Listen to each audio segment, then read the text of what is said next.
Hi everyone, confirmation दीजिए आपको। Audio video clear है?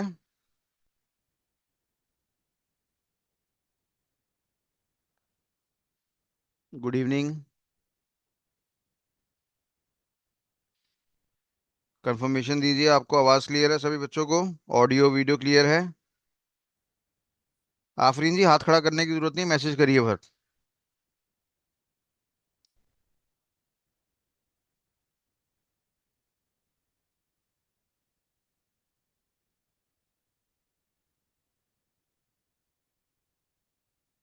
चलिए, गुड।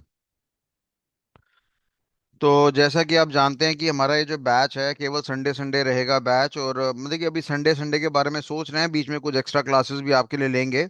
और इसमें जो हम स्टडी करने जा रहे हैं वो किसके बारे में स्टडी करने जा रहे हैं? ट्रेडिंग के बारे में, इन्वेस्टमेंट के बारे में।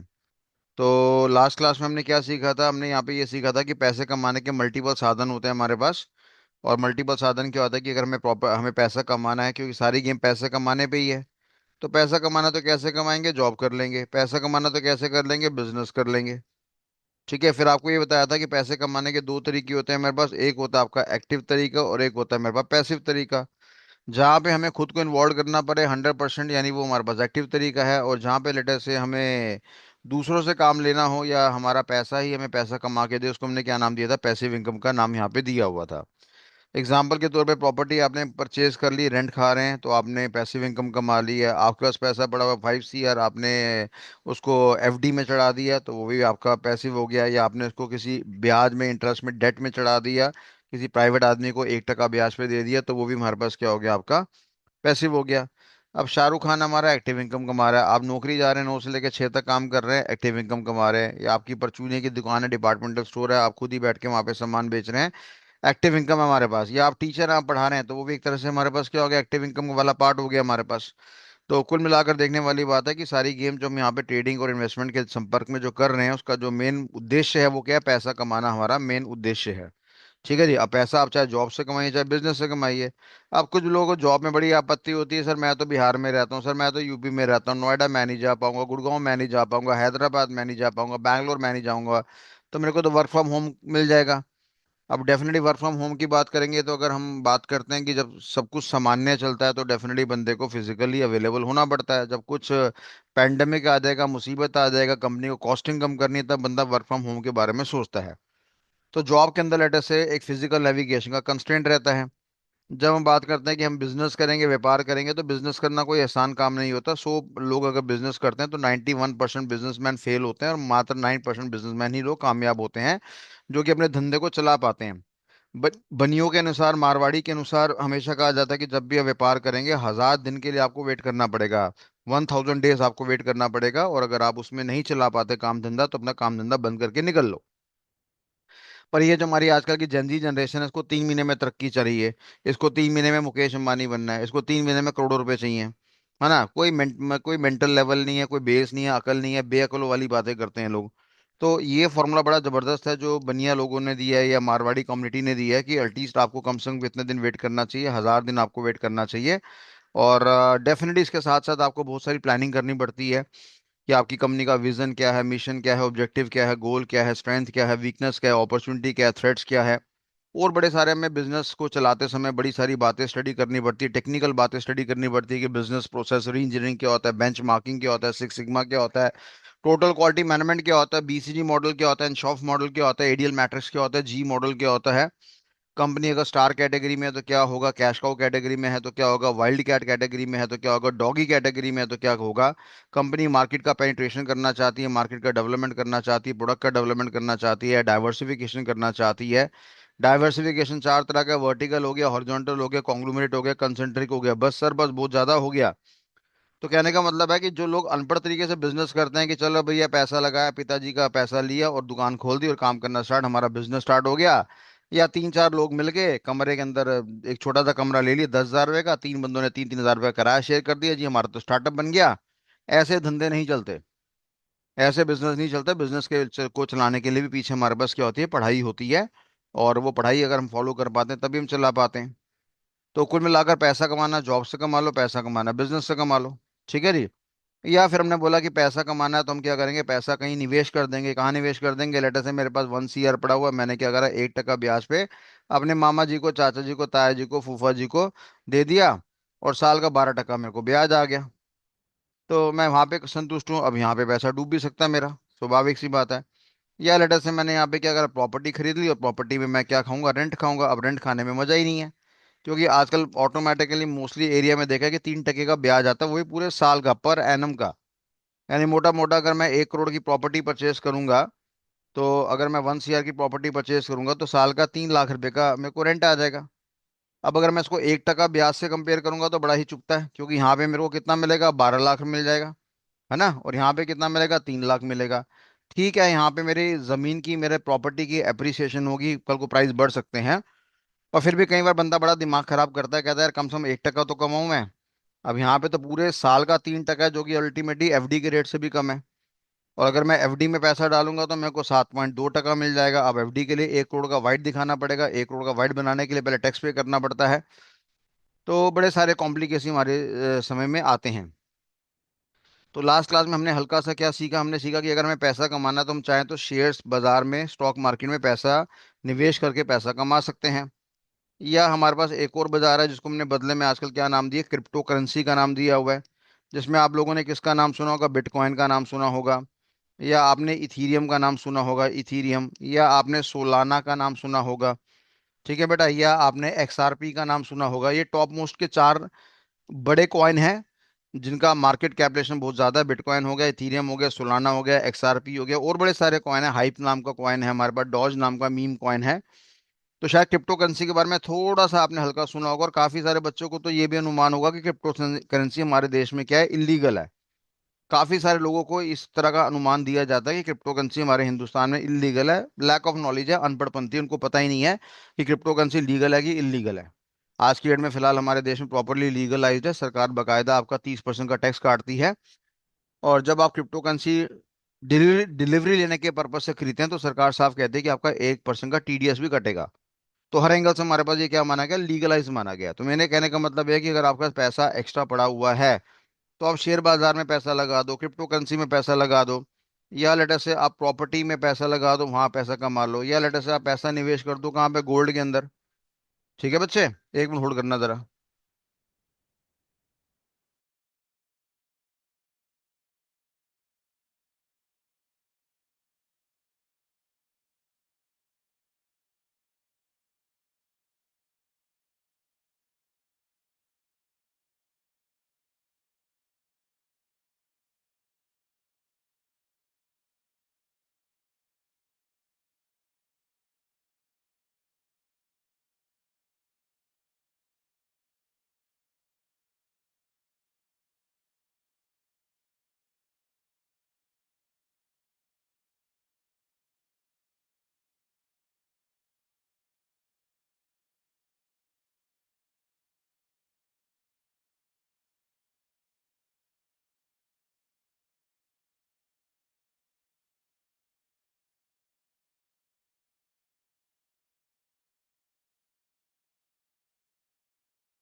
चलिए, तो यानी प्रॉपर्टी में आप पैसा लगा के रेंट कमा सकते हैं, प्रॉपर्टी में अप्रिसिएशन हो सकता है, गोल्ड से पैसा आपको पता है आजकल बढ़ी जाता है, गोल्ड पहले सस्ता था, महंगा हो चुका है हमारा, फिर अब फिर सस्ता हो चुका है, तो अप डाउन तुम्हारा चलता रहता है। ठीक है जी। ऐसे ही शायद आपने एक नाम सुना होगा, फॉरेक्स का बाजार। यंग बच्चों को बड़ा शौक होता है फॉरेक्स में खेलना है सर। फॉरेक्स को फिर भी मैं इलीगल कह सकता हूँ कि हिंदुस्तान में लीगलाइज नहीं है। तो ये जो हमारी जेंजी नाम की जनरेशन है, इनको इलीगल नाम सुनकर बड़ी खुशी मिलती है कि हम तो यही काम खोलेंगे। और जब वहां से नोटिस आते हैं इनकम टैक्स डिपार्टमेंट के, तो फिर इनके तोते उड़ जाते हैं बेचारों के। तो चलिए कोई बात नहीं, फॉरेस्ट को लीगलाइज वे से भी मैनेज करा जा सकता है। उसका लीगलाइज वे मैनेज करने का क्या तरीका है वो आगे समय जब आएगा तब देखेंगे। कहीं ना कहीं हम पैसे की बढ़ोतरी करवा सकते हैं, किसके द्वारा? म्यूचुअल फंड के द्वारा भी हम यहाँ पे क्या करवा सकते हैं, आपकी बढ़ोतरी करवा सकते हैं। ठीक है ना, म्यूचुअल फंड के द्वारा भी हम पैसा आपका बढ़ा सकते हैं। अब म्यूचुअल फंड का वाला कॉन्सेप्ट क्या होता है वो भी हम आगे देखेंगे कि म्यूचुअल फंड में कैसे डिसाइड करा जाता है कि हमें कौन सा म्यूचुअल फंड परचेज करना चाहिए, किसमें कितना परसेंट रिटर्न आ सकता है, कंपाउंडिंग के क्या बेनिफिट है, शॉर्ट टर्म में बेनिफिट है कि नुकसान है, लॉन्ग टर्म में बेनिफिट है कि नुकसान है, वो सारी बातें हम यहाँ पे सीखेंगे। तो कुल मिलाकर देखने वाली बात यह है कि हम इस कोर्स के दौरान जो हम पढ़ाई करेंगे, हम स्टॉक मार्केट के ऊपर ध्यान देंगे, क्रिप्टो करेंसी के ऊपर ध्यान देंगे, एमसीएक्स के ऊपर ध्यान देंगे। एमसीएक्स का मतलब क्या है? सोने पे पैसा लगाना हो गया, चांदी पे पैसा लगाना हो गया, कॉपर हो गया, एल्युमिनियम हो गया। और साथ ही साथ देखने वाली बात है हमारे पास आपका कॉपर हो गया, एल्युमिनियम हो गया, या आपका नेचुरल गैस हो गया हमारे पास, या क्रूड ऑयल हो गया हमारे पास। तो ये मल्टीपल तरह के साधन है हमारे पास, जहाँ पर हम काम अपना मेंटेन कर सकते हैं। ठीक है जी। साथ साथ हम लोग यहाँ पे अपना फॉरेक्स के बारे में अगर समय मिला तो ध्यान देंगे। और डेफिनेटली फॉरेक्स के बारे में जब भी ध्यान देंगे वो एक लीगल वे के अनुसार ही हम यहाँ पे ध्यान देंगे। ठीक है, तो यहाँ तक अगर वो क्लियर है जितना भी मैंने आपको समझाया, तो आर नाम का बटन दबाइए। और कोई समस्या है तो पूछिए कुछ, अगर आपका सवाल है तो। और नहीं तो कंफर्मेशन दीजिए, आर नाम का बटन दबाइए अगर आपको क्लियर है तो। देखो भैया, जवाब अगर नहीं मिलेगा ना, तो कभी भी उठा के बैच बंद कर दूंगा, ये बात बड़ी क्लियर है मेरे को। ठीक है ना, तमीज से जवाब देना सीख लो। और अगर मौत आ रही है जवाब देने में, तो निकलो, क्लास से बाहर निकलो। अगर मैं आपसे कुछ पूछ रहा हूँ कि भाई आपको समझ में आ रहा है कि नहीं आ रहा है, तो जवाब दो। और अगर तुम यहाँ पे सोने आए हो, तो जाओ यार, अपने परिवार को कुछ समय दो, संडे का टाइम है तुम्हारा, क्यों खराब कर रहे हो, क्यों बर्बाद कर रहे हो? पहले ही मैंने बोल दिया था कि जिन बच्चों को लगता है कि उनको अच्छा ज्ञान है, उनको इस बैच को ज्वाइन करने की जरूरत ही नहीं है। लास्ट क्लास में हमने स्टार्ट करा था, एक ही हीरो मिला था जो कह रहा था एडवांस लेवल का पढ़ा दो जी। बाकी सब ने कहा था जीरो लेवल से आप हमारा मेंटेन करिए। तो कन्फर्मेशन देना सीखा करो ना, थोड़ा तमीज, थोड़े मैनर्स आपको होना चाहिए। प्रफुल्ल कुमार, तेरे घर में आके ट्यूशन दे दूं तेरे को, कि माइनिंग क्या होती है बता दूं? पता नहीं क्या ऊत खोपड़ी के बच्चे बैठ जाते हैं क्लास में आके यार।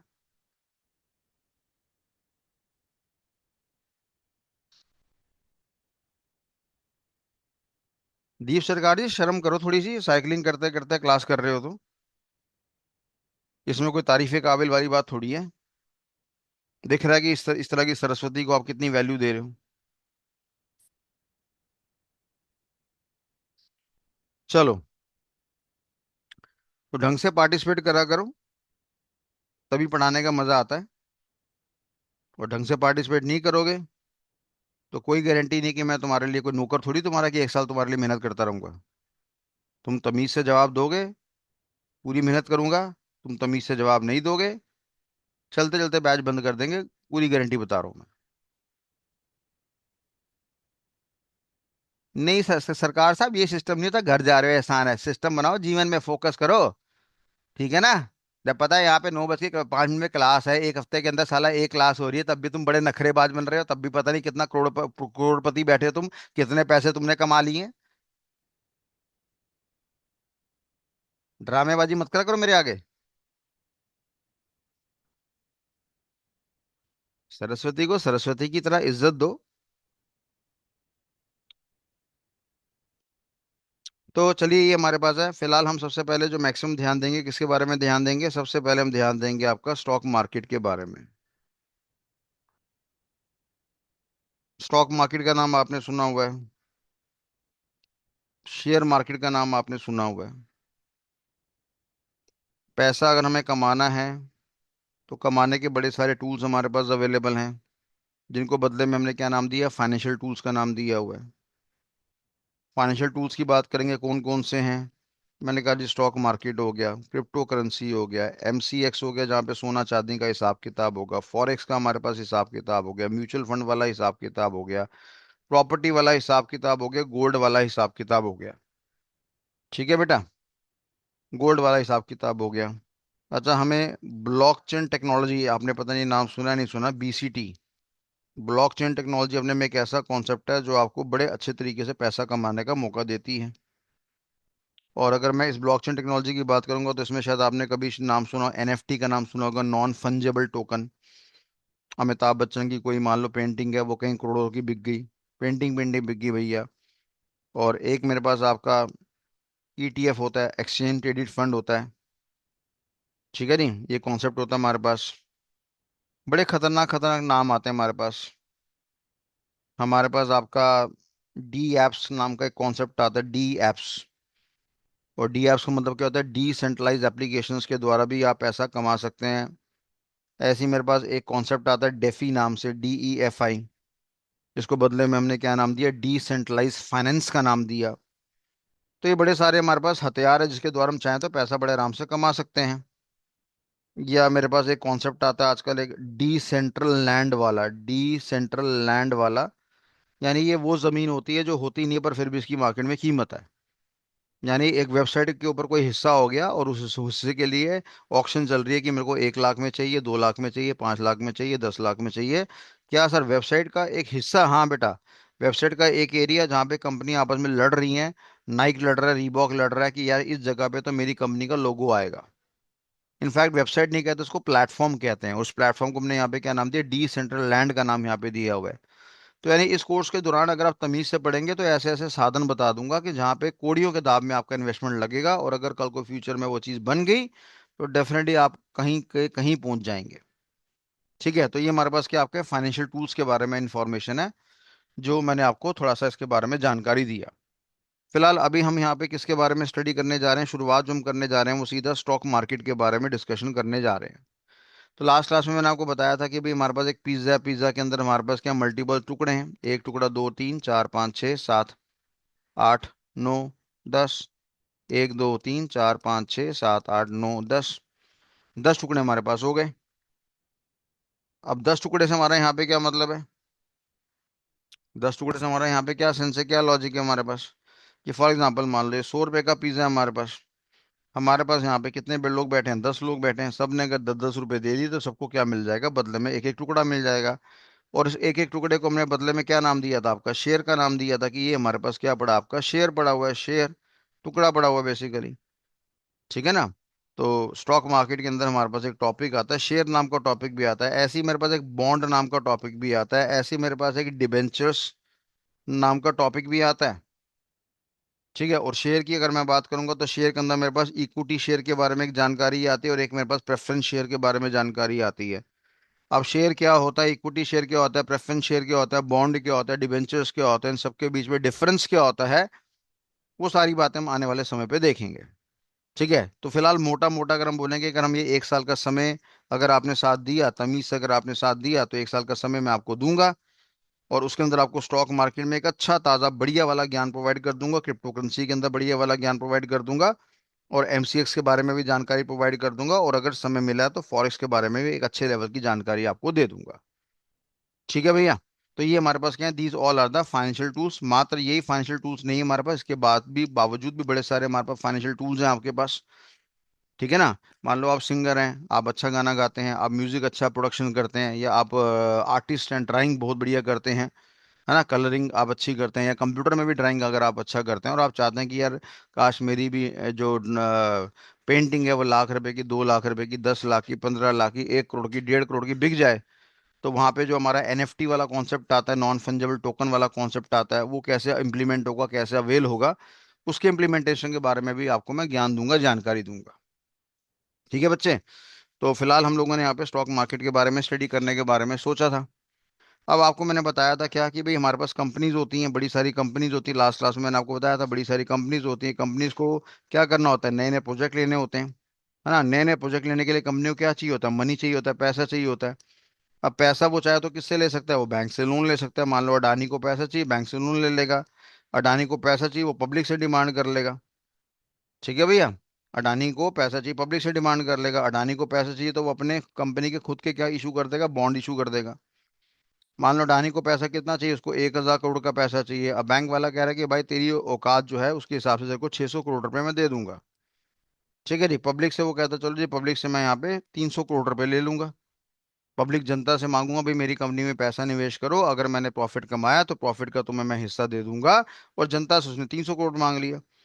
और अडानी कह रहा है कि भाई अभी भी मेरे पास 100 करोड़ की शॉर्टेज है, तो 100 करोड़ की शॉर्टेज है, तो पब्लिक को बोल रहा है कि भैया ठीक है मेरे को पैसा दो, मैं तुम्हें बदले में क्या करूंगा, ब्याज दे दूंगा। और बदले में कुछ गिरवी रखवा दूंगा। कोलैटरल कहते हैं उसको, गिरवी रखवाने को। उससे जनता को सुकून मिल जाएगा कि कल को अगर अडानी मर गया, क्योंकि अडानी साहब तुम्हारे डिपेंडेंट है मोदी साहब पे, साहब की अगर सरकार खराब होगी तो अडानी का धंधा खराब भी हो सकता है। तो उसने बदले में कह दिया भी मेरे पास ये कोई बिल्डिंग्स हैं या शॉपिंग मॉल हैं, वो मैं गिरवी रख दूंगा और उसके बदले में मैं जनता से पैसा ले लूंगा। अब स्वाभाविक सी बात है, जनता को यहाँ पे ज्यादा लालच दिया जाएगा ब्याज के हिसाब से, क्योंकि अगर मैं एफडी की बात करूंगा, फिक्स डिपॉजिट की बात करूंगा, तो 7.2% जो है वो हमारा एफडी मिलता है।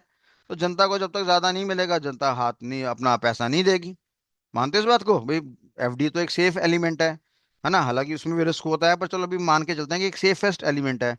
तो अब अडानी साहब बोलेंगे ठीक है भैया आपको एफडी में 7.2 मिल रहा है, फिर आपका टैक्स भी कटेगा, मैं आपको यहाँ 12% ब्याज दे दूंगा साल का। तो काफी सारे लोग लालच कर सकते हैं और डेट की फॉर्म में, यानी डिबेंचर्स की फॉर्म में या बॉन्ड की फॉर्म में वो उधार दे सकते हैं।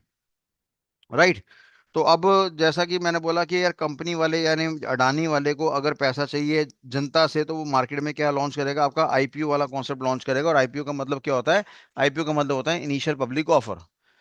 इनिशियल पब्लिक ऑफर का मतलब यहाँ पे क्या होता है कि भैया हमने पब्लिक को ऑफर करा कि भैया आप हमारी कंपनी में आके निवेश करिए, और अगर हमारी कंपनी प्रॉफिट कमाएगी तो फ्यूचर में मैं उसका क्या कर दूंगा, आपके हिसाब से हिस्सा दे दूंगा।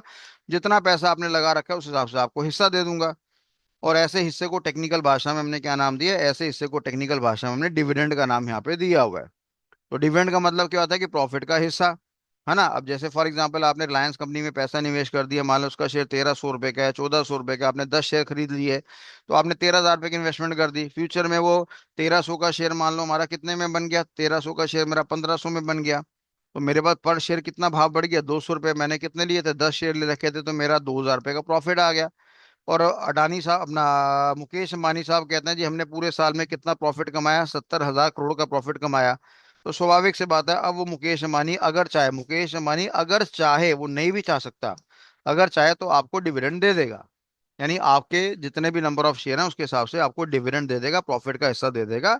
जिससे जनता को सुकून मिलेगा कि ठीक है भैया मेरे को ब्याज जैसा कुछ मिल रहा है। हालांकि उसको ब्याज नहीं कहते हैं, डिविडेंड ही कहते हैं। और डेफिनेटली अगर रिलायंस अच्छा काम करेगी तो उसके शेयर का भाव भी बढ़ेगा। ठीक है बच्चों? तो यहां तक क्लियर है? तो बताइए जरा, कंफर्मेशन दीजिए। आर नाम का बटन दबाइए अगर यहाँ तक क्लियर है। तो जितनी भी मैंने आपको जानकारी दी है, धीरे धीरे आपका लेवल बढ़ेगा। काफी सारे बच्चे जो हैं वो नौसीखे हैं, और काफी सारे के सबने यही बोला था कि सर जीरो लेवल से स्टार्ट करो, इसलिए मैं जीरो लेवल से स्टार्ट कर रहा हूँ आपका। एक भाई ने कहा था एडवांस लेवल से स्टार्ट करो, उस एक वाले बंदे की कोई वैल्यू नहीं है, वो बैच छोड़ के भाग भी जाए तो हमारी सेहत में कोई फर्क नहीं पड़ता। ठीक है ना? तो कुल मिला के देखो, अभी भी मेरे को सिर्फ 60% बच्चे ही जवाब दे रहे हैं। 40% बच्चों को पता नहीं क्या मौत आती है जवाब देते। मेरे को समझ में नहीं आती, क्या उनकी उंगलियां टूट जाती हैं, उनका दिमाग काम नहीं करता कि कंफर्मेशन देने में मौत आती है इन बच्चों को। ठीक है ना? तो चलो, अब वो ग्राफ मेरा 70% में पहुंच गया। 70 भी नहीं बोलूंगा, 67% पे पहुंच गया ऑलमोस्ट। अभी भी मतलब कि बेशर्मों की हद है वैसे। चलिए, तो कहने का मतलब यहाँ पे ये है हमारे पास कि ये थोड़ा बहुत मैंने आपको हिसाब किताब दिया। फिर आपको मैंने बताया था कि जब मैं स्टॉक मार्केट की बात करता हूँ तो स्टॉक मार्केट को टेक्निकली बेटा हमने कितने पार्ट्स में तोड़ा हुआ है? दो पार्ट्स में तोड़ा हुआ है, जिसमें एक का नाम मेरे पास क्या आता है, प्राइमरी मार्केट आता है, और एक मेरे पास क्या आता है, आपका सेकेंडरी मार्केट आता है। और सेकेंडरी मार्केट को टेक्निकली मैंने कितने भागों में क्लासीफाई करा? मैंने कहा एक एनएससी होता है मेरे पास, एक बीएससी होता है मेरे पास, एक मेरे पास आपका एमसीएक्स होता है, एक नया आने वाला है एमएससी के नाम से आने वाले समय में, और एक मेरे पास होता है NCDEX। ये लास्ट क्लास में मैंने आपको जानकारी दी थी कि मल्टीपल तरह के हमारे पास मार्केट्स होते हैं। और प्राइमरी मार्केट के बारे बारे में बात करूंगा तो वहां पे कौन सा वाला कॉन्सेप्ट आता है मेरे पास, आईपीओ वाला कॉन्सेप्ट आता है। और आईपीओ का मतलब क्या होता है, पब्लिक को ऑफर दी जाती है शुरुआती टाइम पे, जब कंपनी को सबसे पहले फर्स्ट टाइम पे पैसा इकट्ठा करना होता है, तो कंपनी को ऑफर दी जाती है, मतलब पब्लिक को ऑफर करी जाती है कि भैया हम ये अपना पब्लिक इशू लॉन्च कर रहे हैं, तो आप आइए हमारे साथ हमारी कंपनी में पैसा लगाइए, और हम अच्छा परफॉर्म करेंगे, बढ़िया परफॉर्म करेंगे, हम बढ़िया कॉन्सेप्ट से आ रहे हैं, हमारा बिजनेस का स्ट्रैटेजी बढ़िया है। अब डेफिनेटली हम कंपनी वालों की बातों पे ब्लाइंड फिर तो करेंगे नहीं, हमें उनकी बात को फॉलो करना पड़ेगा, मानना पड़ेगा, और हम स्टडी भी करेंगे, क्रॉस वेरीफाई भी करेंगे कि भाई ये जो हमें सपने दिखा रहा है, इसका जो विजन है, जिसका जो मिशन है, या इसका जो ऑब्जेक्टिव है, इसका जो गोल है, वो सही हमारा अलाइंड कर पा रहा है कि नहीं कर पा रहा। बात समझ में आ रही नहीं आ रही है? फॉर एग्जाम्पल मान लो आईटीसी कंपनी है, अब आईटीसी कंपनी कहती है जी मैं कोई अपना पब्लिक ऑफर लॉन्च करने जा रहा हूँ, तो मैं तो ऐसी बेशरम कंपनी में कभी पैसा नहीं लगाऊंगा, क्योंकि साली इस कंपनी ने पैसा कमाया कहाँ से है, अपना सिगरेट बेच के, टोबैको बेच के पैसा कमाया।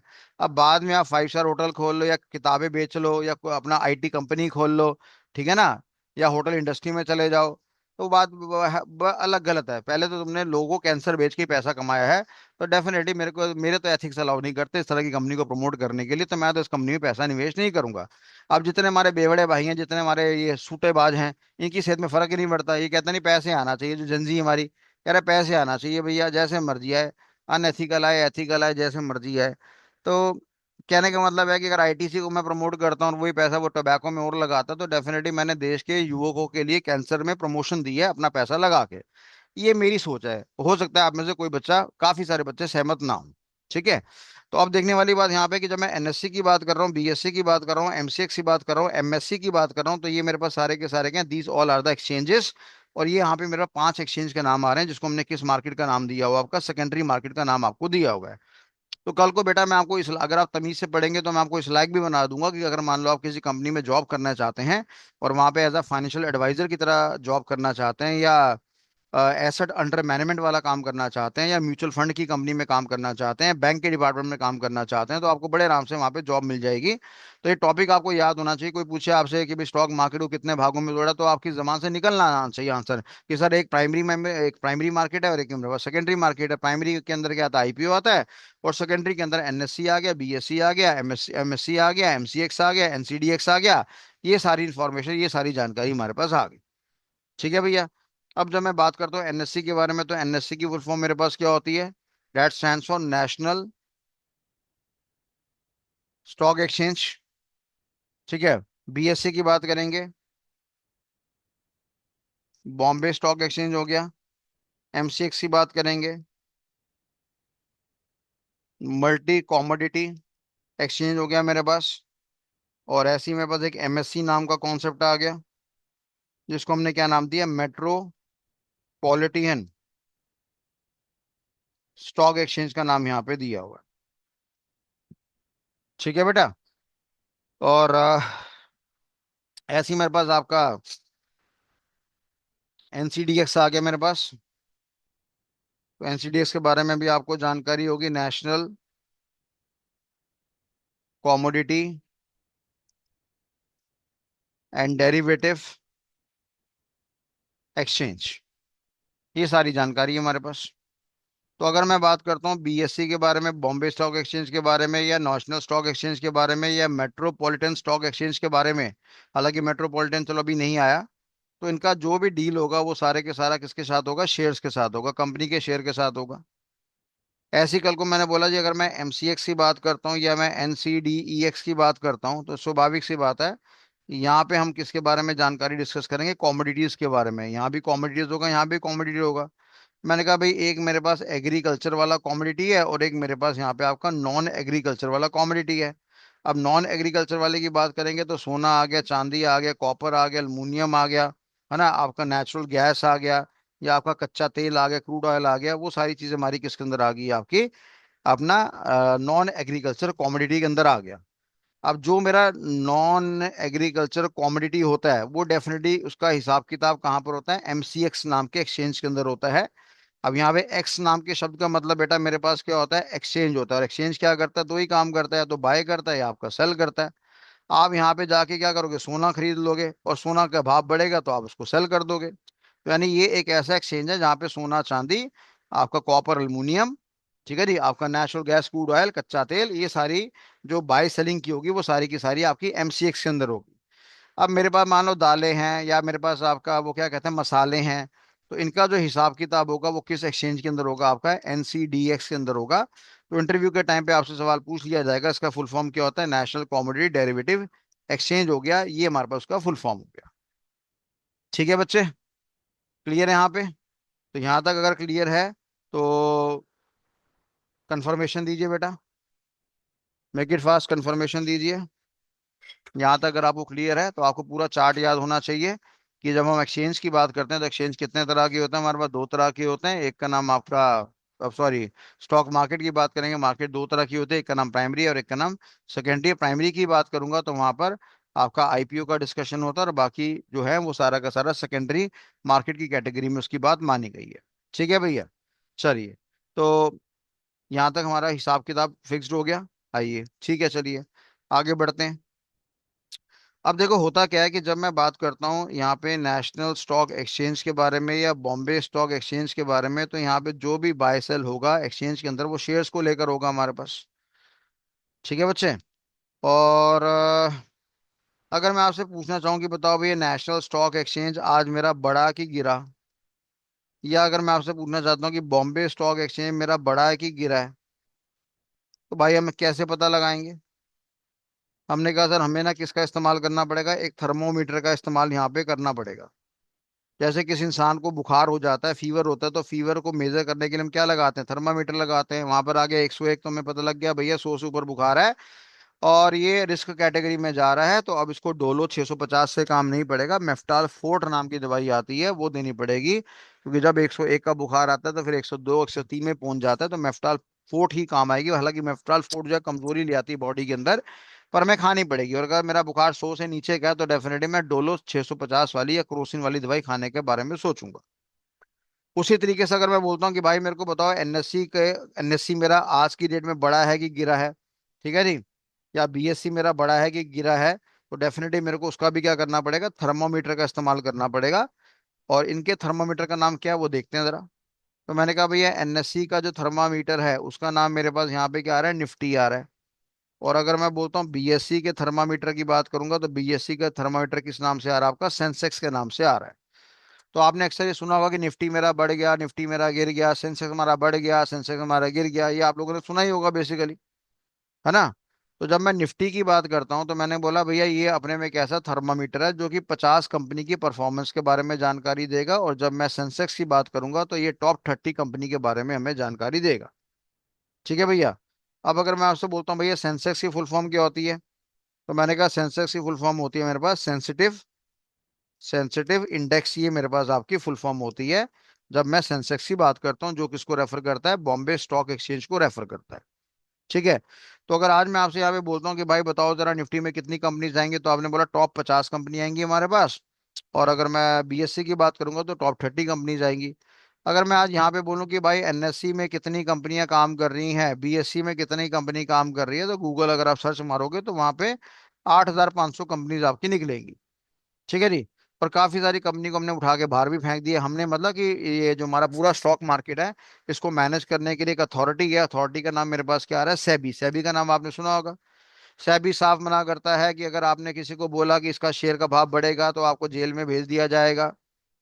बात समझ में आ रही है? तो सेबी साहब कहता है, कह रहा है कि बच्चों को पढ़ाओ, बच्चों को ज्ञान दो, फंडामेंटल एनालिसिस क्या होता है, टेक्निकल एनालिसिस क्या होता है, डेरिवेटिव एनालिसिस क्या होता है, फ्यूचर का एनालिसिस क्या है, ऑप्शन का एनालिसिस क्या है, ऑप्शन बाइंग का क्या है, ऑप्शन सेलिंग का क्या है, हेजिंग का क्या है, ये जानकारी बच्चों को दो। पर खबरदार अगर आपने ये बोला कि टीसीएस का शेयर बढ़ेगा, उठा लो खरीद लो, इस तरह की बदतमीजी नहीं चलेगी। और अगर इस तरह की बदतमीजी करते आप पकड़े गए या प्रूफ हो गया, प्रमाण हो गया, चाहे आपने लेक्चर के दौरान बोल दिया या लेटर से आपने टीवी में जाके बोल दिया, तो डेफिनेटली फिर गेम आपकी खराब हो जाएगी। ठीक है नहीं? तो अगर मैं सेबी की बात करूंगा तो सेबी किसको मैनेज करेगा, हमने कहा जी सेबी हमारे स्टॉक मार्केट को मैनेज करेगा। स्टॉक मार्केट को कितने पार्ट्स में तोड़ा था, दो पार्ट्स में, एक का नाम प्राइमरी है, एक का नाम सेकेंडरी है। प्राइमरी के अंदर क्या आता है, आईपीओ आता है। सेकेंडरी की बात करूंगा तो कितने नाम आते हैं, 5 नाम आते हैं। जिसमें एक नाम आपका एनएससी हो गया, बीएससी हो गया, एमएससी हो गया, साथ में आपका एमसीएक्स हो गया, और साथ में मेरे पास यहाँ पर आपका NCDEX। ये नाम अच्छी तरह याद कर लो बेटा। हालांकि हम इसमें 22 साल कम करते हैं, पर फिर भी नाम पता होना चाहिए, इंप्रेशन मारने के लिए अच्छा होता है। सामने वाला बंदा आपसे आगे बहस नहीं कर पाएगा। अगर आपने बोला एनसीडीएक्स के बारे में जानकारी है, एनसीडीएक्स की फुल फॉर्म के बारे में जानकारी है, उसके नेचर ऑफ वर्क के बारे में जानकारी है, तो अगला आपके सामने शांत हो जाएगा। ठीक है जी। तो जैसे हम जानते हैं कि हमारे इंडिया में बैंक सिस्टम को फॉलो करने के लिए आरबीआई बैठी हुई है। आरबीआई सबका बाप है। कोई भी बैंक बदतमीजी करेगा उसको डंडा मारेगा। यस बैंक ने बदतमीजी करी, डंडा मारा, शेयर बाजार में भाव गिर गया। पंजाब नेशनल बैंक तो बदतमीजी करता ही है। हमारा स्टेट बैंक ऑफ इंडिया ने भी बदतमीजी करा हुआ है। इसने कब करा था? हर्षद मेहता के टाइम पे बदतमीजी करी थी बेटा। फ्रॉड ही सारा स्टेट बैंक ऑफ इंडिया के मैनेजर्स ने करा था। तो कहने का मतलब यहाँ पे है कि जैसे हमारा आरबीआई होता है, रिजर्व बैंक ऑफ इंडिया होता है, जो बैंक के बारे में देखभाल करता है, रेगुलेटरी बॉडी होती है जो रेगुलेट करता है, उनको तमीज से काम करना सिखाता है, एथिकली काम करना सिखाता है, और अनएथिकल काम को पकड़ने का प्रयास भी करता है। उसी तरीके से अगर मैं स्टॉक मार्केट के बाजार की बात करूंगा, तो उसके लिए भी हमें एक रेगुलेटरी बॉडी मिलती है, जो कि डेफिनेटली गवर्नमेंट ऑफ इंडिया के द्वारा प्रोवाइड करी जाती है। उसको बदले में हमने यहाँ पे सेबी का नाम यहाँ पे दिया हुआ है। तो अगर मैं आपसे सवाल पूछता हूं, अगर आपसे इंटरव्यू में सवाल आ गया कि आरबीआई के द्वारा स्टॉक मार्केट को मैनेज करा जाता है, स्टॉक मार्केट को रेगुलेट करा जाता है, आपसे सवाल आ गया, जवाब देना ट्रू है कि फॉल्स है। आपसे सवाल मांगा गया कि भैया आरबीआई के द्वारा स्टॉक मार्केट को रेगुलेट करा जाता है, जवाब दो ना बेशर्मो, ट्रू है कि फॉल्स है। दबाओ, दिमाग का इस्तेमाल करो, अनपढ़ लोगो, गवार लोगो। एक सवाल तुमसे पूछना, उसमें ट्रू फॉल्स में तुम्हें नहीं आता क्या? अच्छा देखो कितने सारे लोग पता लग गया ना, तो कैसे कैसे मेंटल के लोग बैठे हैं। काफी सारे बच्चों ने ट्रू का जवाब दे दिया। कह रहे reserve bank of India stock market को मैनेज करेगा। बेशर्मो मोहित जी, अभी मैंने आपको बताया यार, रिजर्व बैंक ऑफ इंडिया का जो संपर्क है वो किसके साथ है? बैंक के साथ है। मैं यहाँ पे स्टॉक मार्केट की बात कर रहा हूँ। तो स्टॉक मार्केट में यहाँ पे संपर्क किसका आएगा? सेबी का आएगा। हमारे पास सेबी रिस्पॉन्सिबल है उसको रेगुलेट करने के लिए। अब इतने छोटे छोटे सवालों का जवाब नहीं दे पाओगे तो आगे कैसे नौकरी मिलेगी आपको? भाई आपके पास यहाँ पे क्लास में दो तरह के बच्चे बैठे हैं। एक वो बच्चा बैठा है जो कहता है मेरे पास पैसा है सर, मैं पैसा निवेश करके पैसा कमाना चाहता हूँ। और एक बच्चा कह रहा था मेरे पास तो पैसा नहीं है। अब जिस भाई के पास पैसा पड़ा होगा, कितना पड़ा होगा? 1,000, 2,000, 5,000, 10,000, 15,000, 20,000, 50,000, 1 लाख, 2 लाख, 10 लाख। सर 10 लाख से ज्यादा नहीं होगा। 10 लाख होता तो आपकी क्लास में नहीं आता वो। तो बेटा 10 लाख तो यहाँ पे स्टॉक मार्केट में कुछ है ही नहीं, गरीबी का आलम है। आप कहीं सोचो कि मेरे पास 10 लाख पड़ा है, मैं बादशाह बन जाऊंगा, तो आपके तो बूंद के बराबर नहीं है, सागर है भैया ये। तो जब आपसे सवाल पूछता हूँ तो जवाब दिया करो। उससे पता क्या चलता है? आपसे गलती होती है, और गलती के बाद जब आप आंसर सुनते हैं तो आपका दिमाग बिल्कुल फिट बैठ जाता है। अब अगर मैं यहाँ पे बोल रहा हूँ कि भाई ये सेबी के द्वारा रेगुलेट करा जाता है स्टॉक मार्केट को, अब आंसर दो, ट्रू है कि फॉल्स है? जवाब दो फटाफट। सेबी के द्वारा रेगुलेट करा जाता है हमारा स्टॉक मार्केट को, स्टॉक मार्केट को सेबी के द्वारा रेगुलेट करा जाता है। ये आंसर हमारा सही है कि गलत है? ट्रू है कि फॉल्स है हमारे पास? अब देखो सबका ट्रू ट्रू ट्रू जवाब आ रहा है। जिन्होंने लास्ट टाइम गलत आंसर दिया था वो भी जवाब सही आ रहा था। ये तो खुशी चाहिए हमें, और क्या चाहिए खुशी? हम गला फाड़ रहे हैं यहाँ पे, तो हम चाहते हैं ना बच्चे पढ़े लिखे बने थोड़ा सा। चलो बहुत बहुत धन्यवाद। इस बार आपने जवाब अच्छा दिया है। शायद वो कुछ बॉय बेशरम लोग जो पीछे जवाब नहीं दे पा रहे थे, उनकी आत्मा भी जाग गई होगी। तो यानी चलो ये आपको जानकारी हमारे समक्ष में आपके पास आ गई। ठीक है ना? फिर आपको याद होगा मैंने कहा था यार, पब्लिक हमें कंपनी वाला क्या करता है? पैसा मांगता है। किससे मांगता है पैसा? पब्लिक से पैसा मांगता है। और पब्लिक क्या करती है? अप्लाई करती है। और किसके द्वारा अप्लाई करती है? आईपीओ के द्वारा। अब कई बार कंपनी डिसाइड करती है कि मेरे को 200 करोड़ रुपए इकट्ठा करना है ना? फॉर एग्जांपल कंपनी कहती है मेरे को 200 करोड़ रुपए चाहिए। किससे पैसे? पब्लिक से पैसा चाहिए मेरे को। पर वो कह रहे हैं जी हम आपका एक शेयर 100 रुपए का देंगे। तो 100 रुपए का मतलब यहाँ पे कुल मिला के कितने शेयर चाहिए? 1, 2, 3, 4, 5, 6, 7, 8। यानी कंपनी वाले 2 करोड़ शेयर मार्केट में लॉन्च करेंगे। बात समझ में आ रही नहीं आ रही है? भाई एक शेयर मान लो कंपनी वाले कहते हैं कि हम 100 रुपए का लॉन्च करेंगे, तो ये मेरे पास जो 100 रुपए, ये अपने में क्या माना गया? ये मेरे पास शेयर प्राइस माना गया। और ये कंपनी डिमांड करना चाहती है कि भाई मेरे को इतना पैसा चाहिए ताकि मैं अपने कंपनी की नई ब्रांचेस ओपन कर सकूं, नई मशीनरी ला सकूं, नया धंधा कर सकूं, नई मार्केटिंग कर सकूं, और डेफिनेटली मैं प्रॉफिट कमा सकूं। तो कंपनी बोल रही है कि भाई मैं मार्केट में कितने शेयर लॉन्च कर दूंगी? 2 करोड़ शेयर लॉन्च कर दूंगी। अब डेफिनेटली जनता हमेशा अप्लाई करेगी। अब एग्जैक्ट ऐसा तो हो नहीं सकता कि 2 करोड़ शेयर है और 2 करोड़ लोग ही अप्लाई, मतलब कि 2 करोड़ शेयर की डिमांड होगी। हो सकता है कई बार इसकी डिमांड ज्यादा 3 CR तक पहुंच जाए। हो सकता है डिमांड हमारे पास 1.5 CR तक पहुंच जाए। अगर 3 करोड़ शेयर्स की डिमांड होती है तो उसको टेक्निकल भाषा में हमने क्या नाम दिया? ओवर सब्सक्रिप्शन का नाम यहाँ पे दिया हुआ है। और अगर मैं 1.5 करोड़ की बात करता हूँ तो उसको बदले में हमने क्या नाम दिया? अंडर सब्सक्रिप्शन का नाम यहाँ पे दिया हुआ है। तो यहाँ पे दो शब्दों के बारे में आपको जानकारी दे दिया। एक का नाम ओवर हो गया, एक का नाम अंडर हो गया। इतना ज्ञान हो गया तो आर नाम का बटन दबा दो कि भैया डेफिनेटली अगर मैं बोलता हूँ कि मेरे को मेरा सिनेमा हॉल है, वहां पे 300 बंदों की बिठाने की जगह, पिक्चर आई है सलमान खान की, तो अगर हमने बोला वहां पे 400 बंदा आ गया, तो हम क्या बोलेंगे भाई, ओवर लोग आ गए। मैंने कहा भाई 300 बंदे की बिठाने की जगह है, सलमान खान इतना मनहूस है कि अब 150 बंदा नहीं आता, है ना। वो जो हिरण को मारने के बाद सारे लोग उसको हेट करते हैं, वो कह रहे हैं कि नहीं भाई इसने जानवर को मारा, गलत बात है, इसकी पिक्चर को प्रमोट नहीं करेंगे। तो हमें पता लगा कि 300 की जगह कितना बंदा आ गया, 170 बंदा आ गया। तो उसको बदले में हम क्या जवाब देंगे, हम बोलेंगे ये अंडर सफिशिएंट हो गया हमारे पास। तो मेरे कहने का मतलब है, दो शब्दों के बारे में मैंने आपको ज्ञान दिया, ओवर हो गया, अंडर हो गया। अगर ओवर और अंडर आपको क्लियर हो गया तो बताइए, आर नाम का बटन दबाइए, make it fast. Over clear हो गया, अंडर क्लियर हो गया है तो आर नाम का बटन दबा दीजिए। मेक इट फास्ट, फटाफट स्पीड दबाया करो बेटा, जल्दी जल्दी दबाया करो। बहुत बढ़िया, इस बार तो बच्चे बढ़ गए हमारे पास, बहुत बढ़िया। बहुत बहुत धन्यवाद। आपके मन में परिवर्तन हो रहा है, अच्छा लग रहा है। चलिए, तो आप कहने का मतलब यहाँ पे कि चलो आपको ओवर के मतलब पता लग गया, अंडर का मतलब पता लग गया, तो ये सारी जानकारी आपको पता लग गया। छोटा सा सवाल मैं आपसे पूछ रहा हूँ, मान लो इंटरव्यू में आपसे सवाल पूछा जा रहा है। क्या सवाल पूछा जा रहा है कि भाई ओवर बढ़िया है कि अंडर बढ़िया है, ओवर सब्सक्रिप्शन बढ़िया है कि अंडर सब्सक्रिप्शन बढ़िया है। सर किसके लिए बढ़िया है, दो बंदों के लिए बढ़िया है, मैं कंपनी के संपर्क में बात कर रहा हूँ। और जो बंदा कंपनी के शेयर खरीदेगा उसको बदले में बेटा क्या कहते हैं, शेयर होल्डर्स कहते हैं। जो इंसान कंपनी के शेयर परचेज करता है, जिसको शेयर मिल जाते हैं, उसको बदले में हमने क्या नाम दिया, शेयर होल्डर्स का नाम यहाँ पे दिया हुआ है। तो आप मेरे को जवाब दो, अब बताओ कितना कम जवाब आया, 36% लोगों ने जवाब दिया मुश्किल से। मैं आपसे बोल रहा हूँ कि भैया ओवर सब्सक्रिप्शन बढ़िया होता है कंपनी के लिए या अंडर वाला बढ़िया होता है, ओवर बढ़िया या अंडर वाला बढ़िया, इसका जवाब दीजिए मेरे को जरा। ठीक है, तो काफी सारे बच्चों ने क्या करा, ओवरऑल मतलब प्रॉपर्टी क्या है कि सबने बोला ओवर बढ़िया होता है जी, अंडर बढ़िया नहीं होता। भाई सलमान खान क्या चाहेगा, सलमान खान चाहेगा भाई ये सिनेमा हॉल है, अंदर 300 बंदे की बैठाने की जगह है, तो बाजार में 3000 बंदा खड़ा होना चाहिए जो आवाजें मारे, सलमान खान की पिक्चर मैं देखूंगा। अच्छा, सिनेमा हॉल में तो 300 बंदा ही जाएगा, ये बात तो बड़ी क्लियर है। बाकी 2700 लोग नाराज हो जाएंगे, है ना। अपने परिवार के साथ आए होंगे, फैमिली के साथ, बच्चों के साथ, बीवी के साथ, माता पिता के साथ आए होंगे, नाराज हो जाएंगे। पर सलमान खान बड़ा खुश होगा, कहेगा देखो मेरी पिक्चर की डिमांड कितनी तगड़ी है। अगली बार मान लो, अगर पिछली बार अगर सलमान खान ने अपनी मूवी मूवी में आने के लिए 50 करोड़ लिए थे, तो अगली बार वो गारंटीड बात है कि वो 100 करोड़ रुपए लेगा। या डायरेक्टर से, प्रोड्यूसर से बोलेगा भाई मेरी पत्ती भी डाल, मेरी पार्टनरशिप भी डाल, मैं एक्टिंग करूंगा, साथ में प्रॉफिट का हिस्सा भी खाऊंगा। आई बात समझ में। तो डेफिनेटली अगर मान लो किसी शेयर की डिमांड ओवर होती है, तो ओवर का मतलब क्या है कि लोग पसंद कर रहे हैं। और लोग पसंद करने का मतलब क्या है, डिमांड ज्यादा है मेरे पास। अब जाहिर सी बात है, डिमांड और सप्लाई दो चीजें होती हैं, आपको पता ही होगा। तो अगर डिमांड लोग ज्यादा करेंगे तो स्वाभाविक सी बात है सप्लाई हमारे पास कम होगी, और जब सप्लाई हमारे पास कम होगी, डिमांड ज्यादा होगा, तो बड़ी स्वाभाविक सी बात है प्राइस के बढ़ने की संभावना हो जाती है। बोलो हाँ है ना। ये छोटी सी सिंपल सी इकोनॉमिक्स है जो सबको आती होगी मेरे ख्याल से।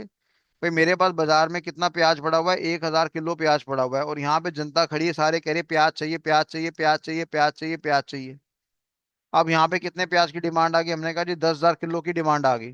तो ये क्या है, मेरे पास बेटा सप्लाई है, और ये मेरे पास क्या आपका डिमांड है। अब बताओ डिमांड कम है कि ज्यादा, आप बोलेंगे ज्यादा है, सप्लाई कम है कि ज्यादा, आपने कहा कम है। अब मेरे को जवाब दो, प्राइस का प्याज का जो प्राइस है बढ़ेगा कि गिरेगा। बी फॉर बढ़ेगा और जी फॉर गिरेगा। फटाफट जवाब दे दो। अगर मेरे पास 1000 किलो प्याज पड़ा हुआ है और मार्केट में डिमांड 10,000 किलो प्याज की है, तो ऐसे केस में प्याज का जो प्राइस है बढ़ेगा कि गिरेगा, बी फॉर बढ़ेगा, जी फॉर गिरेगा। बहुत बढ़िया, बढ़ेगा बढ़ेगा, ये दिमाग आपका बिल्कुल सही कह रहा है, जो जो बढ़ेगा बढ़ेगा जवाब दे रहा है वो सब को सही कह रहा है कि भाई आप इस शेयर बाजार के लायक हैं। ठीक है, और जो कह रहे नहीं सर गिरेगा, थोड़ा सा दिमाग को रेक्टिफाई करो, 2 4 5 दिन का टाइम देता हूँ, दिमाग नहीं सुधरता, इस बाजार को छोड़ के भाग जाओ, दूर भाग जाओ, इतनी दूर भाग जाओ कि ये इस बाजार के बारे में सुनाई भी ना दे। ठीक है भैया, तो ये हमारे पास आपका एक छोटा सा इन्फॉर्मेशन है, जहाँ पे इकोनॉमिक्स की बात आ गई, डिमांड और सप्लाई की बात हमारे पास आ गई।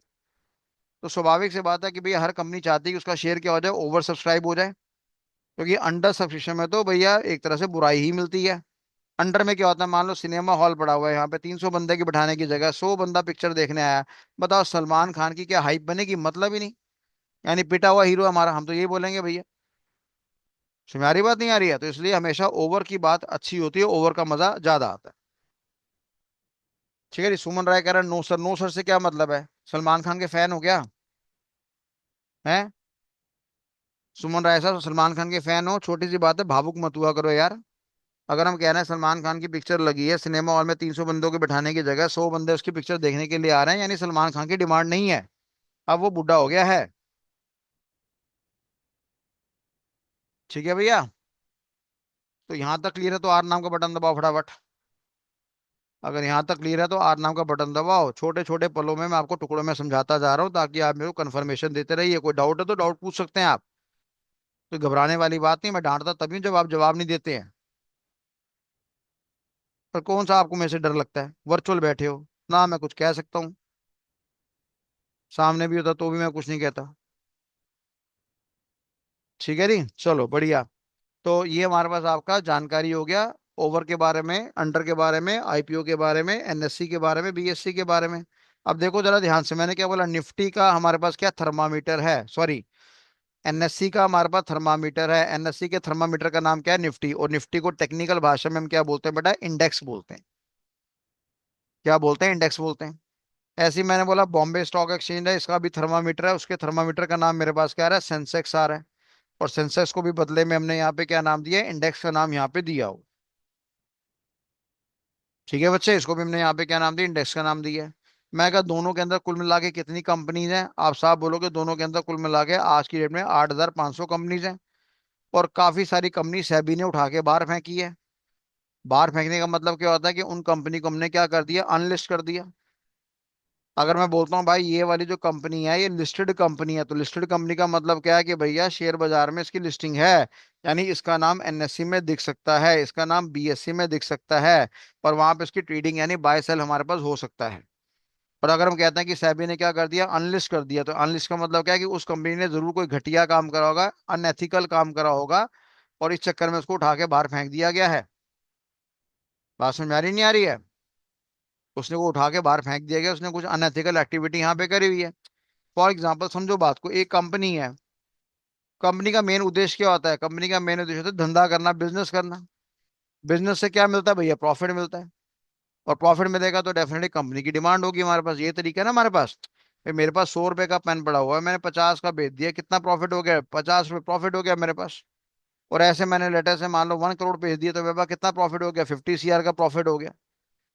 तो अगर अब कोई कंपनी ऐसा काम कर रही होगी, धंधा कर रही होगी, तो बढ़िया ही होगा धंधा हमारे पास। बात समझ में आ रही है? अब कोई कुछ कंपनी ये कहते हैं कि ठीक है भैया, हम ना धंधे को तो दिखावा दिखा देंगे और हम पीछे ना शेयर बाजार में शेयर प्राइस की मैनिपुलेशन करेंगे। कंपनी वाला कहता है कि भैया मेरे को अपना शेयर सस्ता में परचेज करना है, तो मार्केट में वो क्या करेगा? एक र्यूमर फैला देगा कि मेरी कंपनी में कुछ फ्रॉड हो रहा है। फ्रॉड होने से क्या होगा? मार्केट में सेलिंग प्रेशर आ जाएगा। सेलिंग प्रेशर से क्या हो जाएगा? शेयर का भाव कम हो जाएगा। और हो सकता है कंपनी वाले अपने ही एजेंट्स के द्वारा या ऑपरेटर्स के द्वारा, एक शब्द होता है इनके जो अपने बंदे होते हैं उनको बदले में क्या कहते हैं? ऑपरेटर्स। इनके जो अपना स्टाफ होता है, अपना एम्प्लॉय होता है, या थर्ड पार्टी बंदे होते हैं, उनको ऑपरेटर्स कहते हैं। तो कंपनी वाला क्या करेगा? अपना ही माल सस्ता में उठा लेगा। जब उसके पास माल कब्जे में आ गया, फिर वो कहेगा नहीं नहीं ये तो कंपनी के बारे में र्यूमर था, ऐसा कुछ भी नहीं है, कंपनी के फाइनेंशियल स्टेटमेंट बिल्कुल बढ़िया तरीके से काम कर रहे हैं, वहां पे टेक्निकल कोई भी फॉल्ट नहीं है। और भाव बढ़ जाएगा। तो देखा जाए तो ये गलत चीज है। और ऐसी एक्टिविटी को बेसिकली हमने यहाँ पे क्या नाम दिया? अनएथिकल का नाम यहाँ पे दिया हुआ है। अभी आपने पता नहीं थोड़े दिन पहले एक नाम सुना होगा, राजेश एक्सपोर्ट। सुना आप लोगों ने? अगर आप न्यूज़ पढ़ते हैं तो आप अवेयर होंगे। तो ये राजेश एक्सपोर्ट के बारे में काफी सारी अनएथिकल एक्टिविटीज के बारे में सुना गया। कि भैया इसने जो है, इसने कोई गंदे तरीके से प्रॉफिट का इवैल्यूएशन करा है, प्रॉफिट का मैनिपुलेशन करा है इसने। इसके बाद जो सोना पिघलाने के लिए आता था, ये सोने को अपना एसेट बना के बताता था। भाई कस्टमर तुम्हारे पास सोना लेकर आ रहा है। मान लो कस्टमर लेकर आ रहा है आपका 50 करोड़ का सोना, जेवर लेकर आ रहा है, ज्वेलरी लेकर आ रहा है। आप कस्टमर कह रहा है भाई इसको पिघला दो, तो आप इसको भट्टी में पिघला देंगे, और भट्टी में पिघला के आपने एक ईंट बना दी इसकी बेसिकली। और आपने क्या करा? 50 करोड़ के पीछे से 5,000 रुपए की फीस ले ली कि भाई ठीक है, मैंने यहाँ पे भट्टी का इस्तेमाल करा, आग का इस्तेमाल करा, हीट का इस्तेमाल करा, मेरे को 5,000 रुपए दे दे। तो देखा जाए भाई साहब, आपकी कमाई कितनी की हुई? 5,000 रुपए की हुई। पर आप दिखा रहे हो कि जी कंपनी का जो टर्नओवर है ना, एक ट्रांजेक्शन में कितना हो गया? 5 करोड़ 5,000 रुपये हो गया। बताओ क्या बेकार की बात है? ठीक है, सोने की वैल्यू कितनी की थी हमारे पास? 50 करोड़ की थी। अब आप कह रहे हो हमारी कंपनी का टर्नओवर इतना है। तो भाई आगे जो बंदे हैं, जो ले मैन है, वो तो बड़े पागल हो जाएंगे। कल को ऐसा करते करते मान लो उन्होंने बोल दिया जी हमारी कंपनी का टर्नओवर 8 लाख करोड़ का है। अब सही मायने में तो वो बेसिकली लेबर खा रहे थे, कि जो सोना पिघला रहे थे वो सोने के पिघलाने के पैसे ले रहे थे। तो ये एक तरह से एक मिस कैलकुलेशन थी, मिस मैनिपुलेशन थी। बात समझ में आ रही नहीं आ रही है? तो कंपनी कई बार हमारा सेबी महसूस करता है कि यार ये जो कंपनी है ये टैक्स के अंदर पंगेबाजी कर रही है, टैक्स ढंग से जमा नहीं करवा रही है। या क्या होता है कि आप सभी को पता है कंपनी वालों को अपने खाते बनाने पड़ते हैं, जिसको हम कहते हैं अकाउंट्स बनाने पड़ते हैं। अकाउंट्स बनाने की एक तमीज होती है, तमीज को हमने क्या नाम दिया, स्टैंडर्ड का नाम दिया। ठीक है जी, स्टैंडर्ड मेरे पास कई तरह के होते हैं, एक होते हैं मेरे पास एएस अकाउंटिंग स्टैंडर्ड, और एक मेरे पास होता है आपका Ind AS, Indian accounting standard. तो हमारी कंपनी में खाते में क्या बनता है, अकाउंट्स बनता है, जहां पे हम ट्रांजैक्शन रिकॉर्ड करते हैं, इतना का माल खरीदा, इतने का माल बेचा, इतने का माल वापस हो गया, इतना मेरा कर्जा चढ़ गया, इतना मैंने प्लांट मशीनरी बिल्डिंग खरीद लिया, इतना मेरे पास कैश पड़ा हुआ है। ये सारा हिसाब किताब हमें कहाँ मेंटेन करना पड़ता है, आपका अकाउंट्स में मेंटेन करना पड़ता है। अब अकाउंट्स में मेंटेन करने की एक तमीज होती है, तमीज को हमने यहाँ पे क्या नाम दिया, अकाउंटिंग स्टैंडर्ड का नाम दिया आपका। तो जितनी भी बेटा मेरे पास लिस्टेड कंपनीज हैं, ध्यान सुन से सुनना, जितनी भी हमारे शेयर बाजार में लिस्टेड है, सेबी के अंदर लिस्टेड है, उनके लिए कंडीशन होती है कि भैया आपको इंड एएस का फॉलो करना पड़ेगा। क्या करना पड़ेगा, इंड एएस के स्टैंडर्ड को, इंड एएस के घर में बैठ के बोलेंगे Ind AS, Ind AS, Ind AS, Ind AS के स्टैंडर्ड को फॉलो करना पड़ेगा। अब डेफिनेटली वहां पे तमीज लिख रखी है कि कंपनी को ऐसा काम करना पड़ेगा, अगर उस तमीज के अगेंस्ट आप काम करेंगे तो बड़ी स्वाभाविक सी बात है वो एक अनएथिकल एक्टिविटी हमारे पास हो जाएगी। क्लियर है बात सभी को। तो जब कंपनी के, जब हमारे उसको महसूस होता है, सेबी को महसूस होता है कि यार ये घटिया हरकतें कर रहे हैं, तो डेफिनेटली वो क्या कर देती है, उस कंपनी को अपने शेयर बाजार की लिस्टिंग से उठा के बाहर फेंक देती है। ठीक है, और इसलिए इसको हमने क्या नाम दिया, अनलिस्टिंग का नाम दिया। बड़े सारे हम कॉन्सेप्ट्स की बात करेंगे, हर्षद मेहता के टाइम पे फ्रॉड हुआ था, फिर हमारा जब ये बबल ब्लास्ट हुआ था डॉट कॉम का, वहां पे फ्रॉड हुआ था। ऐसे 2008 में फ्रॉड हुआ था, लेमैन ब्रदर्स के टाइम पर, तब फ्रॉड हुआ था। पीछे अपना क्या नाम है उसका, अडानी के ऊपर इल्जाम हुए थे, है ना। तो अंडानी के ऊपर इल्जाम होता है कि भैया इसने इतना कर्जा ले रखा है, कल को ये कंपनी डूब गई तो सारा लोगों का पैसा डूब जाएगा। तो ये कर्जा कहाँ से लेकर था, बैंक से ले रखा था। बैंक में किसका पैसा लगा होता है, जनता का। जनता पैसे कैश जमा करवाती है एफडी के द्वारा, और वही एफडी का पैसा वो बैंक वाले किसको दे रहे हैं, अडानी को दे रहे हैं। कल को अडानी पिटे गया, मर गया, कोई कोरोना जैसी मौत फिर आ गई, या कोई वर्ल्ड वार हो गया, तो जनता का पैसा डूब जाएगा। तो यानी बड़ी सारी बातें ऐसी होती हैं। क्लियर है बात सभी को। तो यहाँ तक क्लियर है तो आर नाम का बटन दबाओ, मेक इट फास्ट।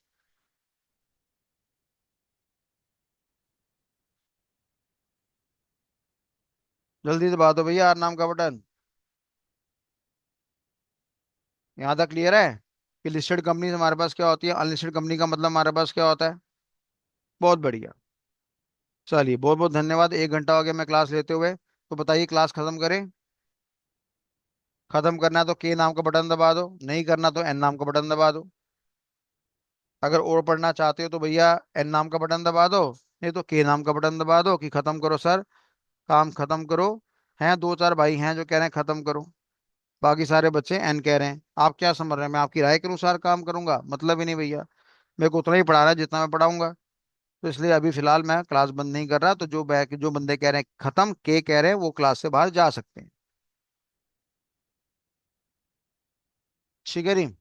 चलिए अब देखो जरा यहाँ पे ध्यान से, जब हम शेयर बाजार में पैसा लगाने की बात करते हैं, तो पैसा हम ना कहीं पे भी लगा सकते हैं। पैसा हम इंडेक्स पे लगा सकते हैं, पैसा हम कंपनी पे लगा सकते हैं। इंडेक्स का मतलब यहाँ पे क्या हो गया,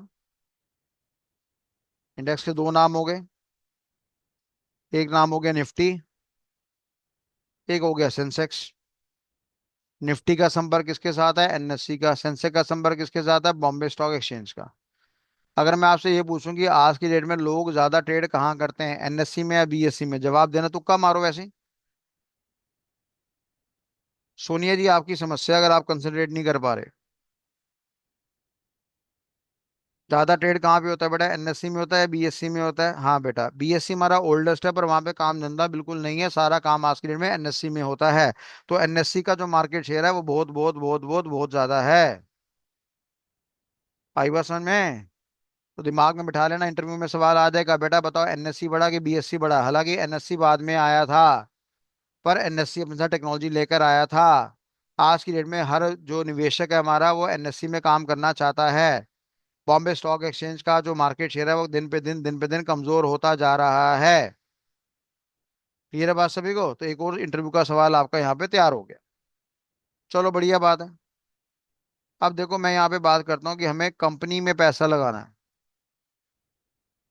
कंपनी में पैसा लगाना है, फॉर एग्जांपल मैंने बोला टीसीएस में पैसा लगा दो यार, अभी अब बढ़िया रेट है, कल को बढ़ जाएगा तो मजे आ जाएंगे। है ना, राकेश झुनझुनवाला जी का नाम आपने सुना होगा, उनको अमीर किसने बनाया था? टाइटन ने बनाया था। टाइटन क्या करता? टाटा का ब्रांड है। टाटा का ब्रांड क्या करता था? जेवर बनाता था। पहले जेवर में बड़ी हेरा फेरी होती थी, गोल्ड में बड़ी हेरा फेरी होती थी। आप अपनी मम्मी पापा से पूछना आपने सोना कहाँ से खरीदा था, तो कहेंगे गली वाला था, मोहल्ले वाला था, मासी वाला था। और वो बंदा सोने में कितनी हेरा फेरी कर रहा है, मैं पता ही नहीं था। टाटा ने आके क्या करा, तनिष्क ने आके क्या करा, विश्वास जगाया। उसने गारंटी दी कि मेरे यहाँ पे जो भी सोना है वो कभी भी गलत आपको नहीं मिलेगा, आपको बिल्कुल प्योर मिलेगा, और मेरे पास यहाँ पे मशीन लगी हुई है। आपने जिस ज्वेलर से भी सोना खरीदा है मेरे यहाँ पे टेस्ट करवा लो। तो जब वहां पे टेस्ट होने लगा तो पोल पट्टी खुलनी शुरू हो गई। तो कहने का मतलब है कि टाटा का नाम ऑलरेडी मार्केट में बड़ा फेमस था, उसको भरोसा जनरेट करने में ज्यादा समय नहीं लगा। तो यानी मेरे कहने का मतलब यहाँ पे है कि कंपनी की अगर मैं बात करूंगा तो कंपनी के अंदर हम पैसा निवेश करेंगे, और निवेश करेंगे तो स्वाभाविक सी बात है, कल को पैसा बढ़ेगा तो हमारे वैल्यू कीमत बढ़ेगी। भाई सोचो ना, मजा आ जाए। मान लो आपने 10 रुपए में कितने शेयर लिए थे, आपने 1 लाख शेयर लिए थे, फॉर एग्जाम्पल 1 लाख शेयर लिया आपने कंपनी के, तो आपने कितना निवेश करा? 10 लाख रुपए निवेश करा। अब इमेजिन करो कि ये 10 रुपए का शेयर मेरा 1,000 रुपए का बन गया। सर ऐसा बना है? बिल्कुल बने हैं बेटा, बड़े सारे शेयर बने हैं। बड़े सारे शेयर हमारे पास बने हैं। तो यानी कहने का मतलब है कि हमारे पास कितना शेयर पड़ा हुआ है? 1 लाख पड़ा हुआ है, और मल्टीप्लाई में हमने क्या कर दिया? हमने मल्टीप्लाई कर दिया आपका कितने से? हमने कर दिया आपका 1,000 रुपये से। यानी यहाँ पे 6 हो गया, 6 3 9 हो गया। तो 9 का मतलब यहाँ पे होगा कि 10 करोड़ का आपको बेनिफिट हो गया सीधा सीधा। ठीक है भैया। तो अब डेफिनेटली देखो बाजार में कंपनी कितनी सारी है हमारे पास, हमने कहा 8,500 प्लस कंपनी है, मान लो 8,500 कंपनी है। आपको कंपनी में क्या करना है? निवेश करना है। कंपनी में जब आप निवेश करना है तो कितनी कंपनियों में कर लोगे? मैंने कहा 4 5 में कर लोगे। मान लो आपके पास 1 करोड़ रुपए पड़ा हुआ है, आप 4 5 में कर लोगे। अब 90% बच्चा क्या कह रहा है, सर आप ऐसी बातें मत करो, हमारे पास तो 1 रुपया नहीं पड़ा। आप 1 CR की बात कर रहे हो। हम तो इतने कंगले हैं कि हम तो अकाउंट भी नहीं खुलवा पाए। आपने कहा था कि कॉइन स्विच में अकाउंट खोल लो, है ना, हालांकि वहां पे फ्री में अकाउंट खोलने के लिए कहा था मैंने, अभी मैंने पैसे डालने के लिए तो बात ही नहीं करी थी, फिर भी लोगों को मौत आ गई है। तो मैं बस वेट कर रहा हूँ 4 5 दिन, अगर मेरे को लगेगा कि हाँ भी मैंने जो बच्चों को बोला बच्चे इसको फॉलो कर रहे हैं, इंप्लीमेंट कर रहे हैं, तो मैं बैच कंटिन्यू करूंगा, अदरवाइज मैं आउट हो जाऊंगा। थैंक यू सो मच, क्योंकि मैंने आपसे पैसे नहीं लिए हैं, मैंने आपसे फीस नहीं ली है। ठीक है, मैं चाहता हूँ कि ठीक है, जब मैं तुम्हें दिशा दिखा रहा हूँ दिशा को फॉलो करो। तो कहने का मतलब है कि अब आप कह रहे हो सर हम तो पिटे हुए हैं, हमारे तो छोले बिके हुए हैं, हम तो लंगर खाते हैं, हमारे पास तो 1 रुपया नहीं है। फिर आप हमारे लिए तो एग्जाम्पल सेट ही नहीं हुआ। अरे भैया कल को तुम दिमाग लगाओ, अपना दिमाग लगाओ ज्ञान में। कल को तो अगर तुम्हारे पास ज्ञान बढ़िया हो जाता है तो तुम बड़ी बड़ी कंपनी में जाके नौकरी करोगे, बड़ी बड़ी कंपनी वाले तुम्हें 50 CR 100 CR 1,000 CR देंगे और बोलेंगे चलो जी इसको लगाओ बाजार में। क्योंकि आप बड़े पढ़े लिखे हो लोग हो, आपको फंडामेंटल आता है, टेक्निकल आता है, डेरिवेटिव आता है।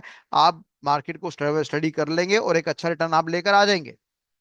तो मेरे कहने का मतलब यहाँ पे ये आ रही है बात कि भैया हमारे पास 8,500 कंपनियां हैं। तो अब भैया मैं 8,500 में से मान लो 5 कंपनियां छांटनी है, 5 कंपनियां बेस्ट हमारे पास कौन सी हैं, हम तो बेस्ट ही छांटेंगे। अब आप कहोगे सर बेस्ट आपने छांटनी है, तो आप एक काम करो एनएससी में चले जाओ, एनएससी में जो हिसाब किताब है वो तो 50 कंपनी का है। और जो 50 कंपनी है वो 50 बेस्ट कंपनी है हमारे पास।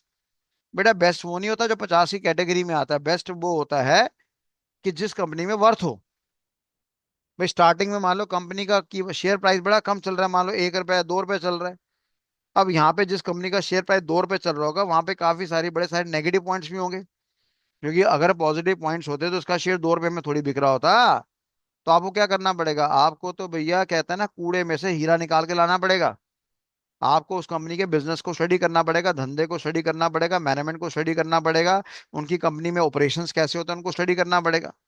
और जब आपको लग रहा है कि कंपनी का ऑपरेशन बहुत बढ़िया हो रहा है तो फ्यूचर में 2 रुपए का शेयर कोई बड़ी बात नहीं, आपका 200 रुपए का ही बन सकता है, और यहाँ बनती है आपकी वेल्थ। यहाँ पे क्या बनती है बेटा? आपकी वेल्थ। यहाँ पे बनते हो आप अमीर। आई बात समझ में? अब सारा दिमाग हमें आना चाहिए कि हमें स्टडी करने का तमीज आना चाहिए, कंपनी कैसे बेस्ट सेलेक्ट करूं मैं। आज मेरे को डिसाइड हुआ कि मैंने कहा भैया फ्यूचर तो आईटी का, आईटी का मतलब क्या? Information technology. भाई बाजार में आर्टिफिशियल इंटेलिजेंस आ चुका है, बाजार में मशीन लर्निंग आ चुका है, डीप लर्निंग आ चुका है, डेटा साइंस आ चुका है, डेटा एनालिसिस आ चुका है, डेटा माइनिंग आ चुका है, डेटा वेयरहाउस आ चुका है। ये नाम आपने सुना है। आपका साइबर सिक्योरिटी आ चुका है, एथिकल हैकिंग आ चुका है, मोबाइल पेन टेस्टिंग आ गया, वेब पेन टेस्टिंग आ गया, साइबर फॉरेंसिक आ गया, आईओटी आ गया, एंड पॉइंट सिक्योरिटी आ गया। ये सारी की सारी हमारे पास क्या आ गया? टेक्नोलॉजी वाले एरिया आ गए। तो आपने कहा भाई फ्यूचर तो आईटी का है, और आईटी को मारो गोली, फ्यूचर तो एआई का है, मशीन लर्निंग का है, डीप लर्निंग का है। तो मैं तो आईटी वाली कंपनी में पैसा लगाऊंगा। तो आपने जब बोला कि मैं आईटी वाली कंपनी में पैसा लगाऊंगा, तो एक तरह से आपने क्या डिसाइड कर लिया, आपने इंफॉर्मेशन टेक्नोलॉजी नाम का सेक्टर डिसाइड कर लिया कि मैं इस सेक्टर में निवेश करना चाहता हूँ। सेक्टर वहां पर बड़े सारे होते हैं, आईटी का सेक्टर होता है, फार्मा का सेक्टर होता है, स्टील का सेक्टर होता है, पावर का सेक्टर होता है, ईवी का सेक्टर होता है, एआई का सेक्टर होता है, बड़े सारे सेक्टर्स हमारे पास होते हैं। तो आपने कहा नहीं भैया, कंप्यूटर तो हर जगह चाहिए, बैंक में भी चाहिए, स्टॉक मार्केट में भी चाहिए, रेलवेज में भी चाहिए, एयरवेज में चाहिए, सर हर जगह कंप्यूटर चाहिए, सीए की छोटी सी कंपनी में भी चाहिए। तो आपको लगा कि आईटी का फ्यूचर तो बहुत बढ़िया है। अब दिमाग खराब बच्चे यहाँ पे होता है कि आईटी मेरे को सेक्टर पसंद आ गया, अब वहां पे बढ़िया बढ़िया कंपनी बाजार में उपलब्ध है। जैसे आपने टीसीएस का नाम सुना होगा, आपने एचसीएल का नाम सुना होगा, आपने विप्रो का नाम सुना होगा, आपने शायद इन्फोसिस का नाम यहाँ पे सुना होगा। ठीक है बेटा। और विप्रो हो गया, इन्फोसिस हो गया, एचसीएल हो गया, या आपने टेक महिंद्रा का नाम सुना होगा। तो मैंने कहा ये बड़ी सारी मेरे पास क्या आईटी कंपनीज हैं, इंफॉर्मेशन टेक्नोलॉजी कंपनीज हैं। ये सब आईटी से डील करती हैं, हार्डवेयर से, सॉफ्टवेयर से, नेटवर्किंग से डील करती हैं। इनके यहाँ पे पैसा निवेश कर दो, इनके यहाँ पे पैसा लगा दो। अब मेरे को पता लग रहा है टीसीएस बहुत बड़ी कंपनी है, बढ़िया कंपनी, टाटा का ब्रांड है, पर अभी शेयर इसका औकात से ज्यादा महंगा है। मान लो इसका बाजार का शेयर है 4600 रुपये, और हमें लग रहा है कि इसका शेयर का जो भाव है वो 2400 से ज्यादा नहीं होना चाहिए, हमें लग रहा है। चलो जो हमारा लग रहा है उससे मेन बात नहीं आती है। अगर मेरे को लग रहा है 2400 का, तो मैं मान के चलूंगा कि बाजार का भाव इसका 3000 रुपये का होना चाहिए, पर मेरे को दिख रहा है कि यहाँ पे भाव कितना आ रहा है हमारा, 4600 का। यानी मैं बोलूंगा कि भी 1600 ये हमारा ओवर है। यानी जो वो कम, जो बाजार में डिमांड सप्लाई चल रही है उस हिसाब से इसकी औकात से ज्यादा पैसा कंपनी शेयर में दे रही है। अब मेरे को लगा विप्रो, विप्रो मैंने कहा बड़ी जानदार कंपनी, शेयर कितने का है, मात्र 300 रुपए का। मैंने कहा भाई ये दमदार शेयर है, आने वाले टाइम में ये फ्यूचर में कमाल करेगी, और कोई बड़ी बात नहीं, 300 का शेयर हमारा 600 में तब्दील हो जाए, या 1000 में तब्दील हो जाए, या 800 900 में तब्दील हो जाए, फिलहाल 300 का शेयर हमारा बड़ा सस्ता है।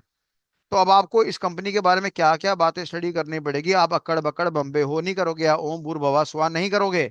आपको यहाँ पे काफी सारी बातें स्टडी करनी है, जिससे आप ये पता लगा सकते हो कि विप्रो नाम की कंपनी आपकी बढ़िया रहेगी फ्यूचर में या नहीं रहेगी। ठीक है बच्चों, तो वही पढ़ाई हम यहाँ पे कर रहे हैं स्टॉक मार्केट के अंदर। तो अगर यहाँ तक क्लियर है तो आर नाम का बटन दबाइए, मेक इट फास्ट।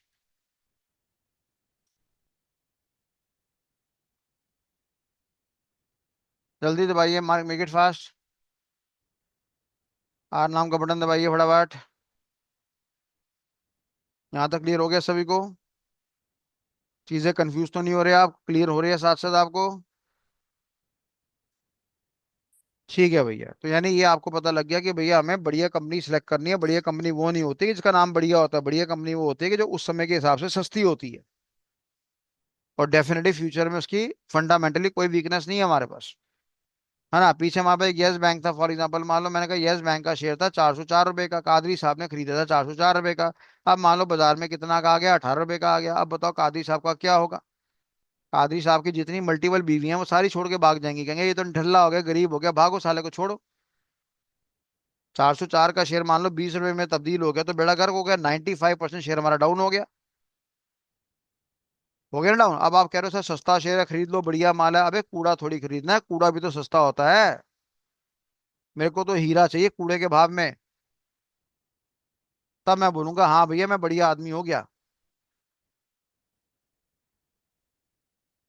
आ रही के रिकी साहब कह रहे हमें कैसे पता चलेगा कंपनी फ्यूचर में प्रॉफिट होगा या लॉस होगा? अरे भैया एक साल क्या है, यहाँ हम गाने गाने के लिए आए हैं? हैं?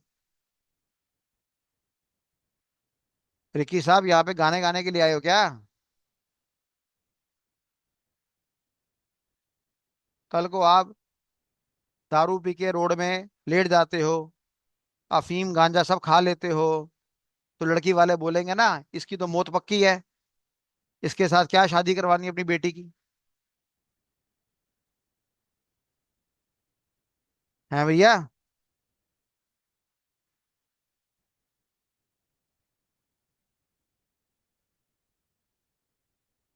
ये देखो शिराज साहब कह रहे जी आज ही बता दो मेरे को कंपनी ढूंढते कैसे हैं। हाँ यहाँ पे तो हम एक साल ताड़ियां मारेंगे, फिर शिराज बीच में बैठ के चुन्नी लेके सर पे नाचेगा और हम ताड़ियां मारेंगे। है ना शिराज साहब? कह रहा आज ही बता दो सर, आज बता दो। इसको लाल कलर की चुन्नी दो, इसके सर पे उड़ेंगे और हम ढोलकी बजाएंगे और ये नाचेगा, कंपनी मिल गई, कंपनी मिल गई, कंपनी मिल गई। अरे बेशर्मो, थोड़ा तो सब्र करो।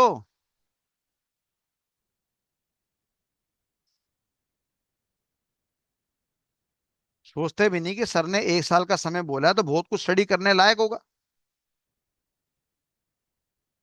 तो मेरे कहने का मतलब यहाँ पे ये है कि मैं ये कह रहा हूँ कि बेटा सस्ता माल अच्छा नहीं होता। बात समझो। सस्ता माल अच्छा नहीं होता, तो सस्ता होना चाहिए डेफिनेटली, हम चाहेंगे, पर डेफिनेटली वो कूड़ा भी नहीं होना चाहिए। कूड़ा थोड़ी चाहिए मेरे को। चलो। तो यहाँ तक जो मैं आपसे अपने दिल की बात कर रहा था वो समझ में आया? अगर समझ में आया तो आर नाम का बटन दबाओ फटाफट, मेक इट फास्ट। जल्दी करो। आर नाम का बटन दबाओ। अगर यहाँ तक समझ में आ गया तो। अब देखो शिरा तो नाराज हो गया, कह रहा नहीं सर मैं तो डांस पूरा करके आऊंगा। ढोल की बज रही है, मैं डांस पूरा करूंगा, तभी मजा आएगा।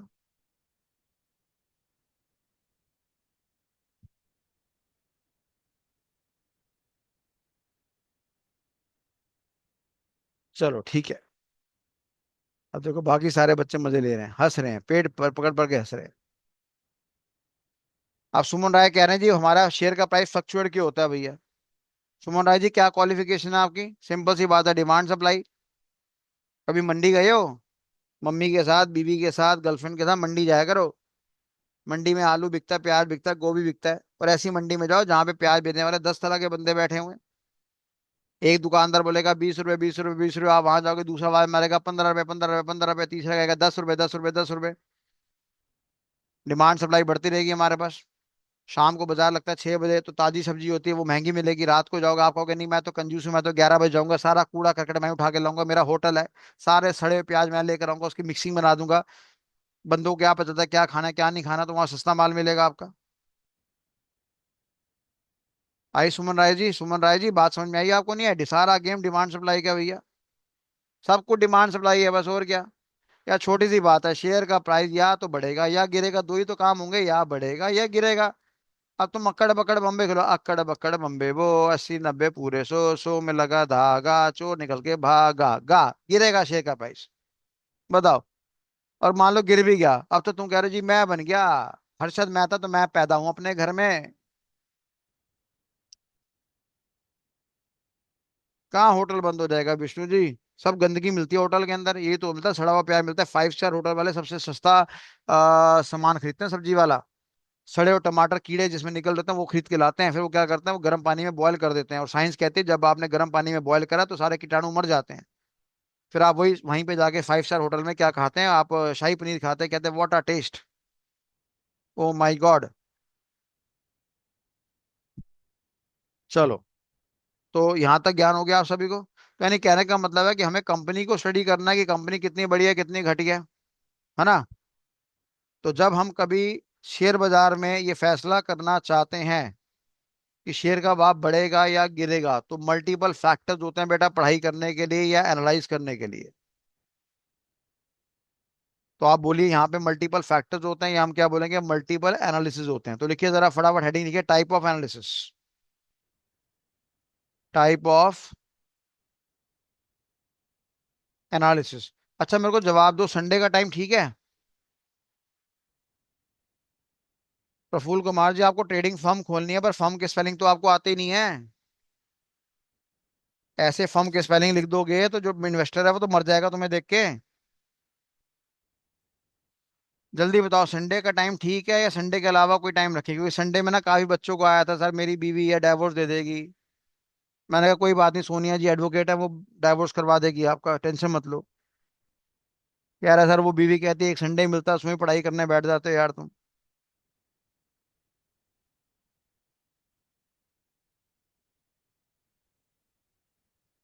क्या संडे को इशू है क्या? संडे ठीक है गलत है? हैं?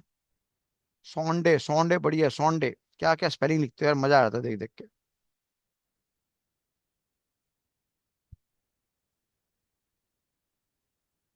ठीक है चलो। मेरे ख्याल से प्रोबेबिलिटी सबने बोला कि संडे ठीक है, बढ़िया है। संडे सही है। 2 4 5, अब उसको क्या करें? 2 4 5 में सरकार थोड़ी बन जाएगी।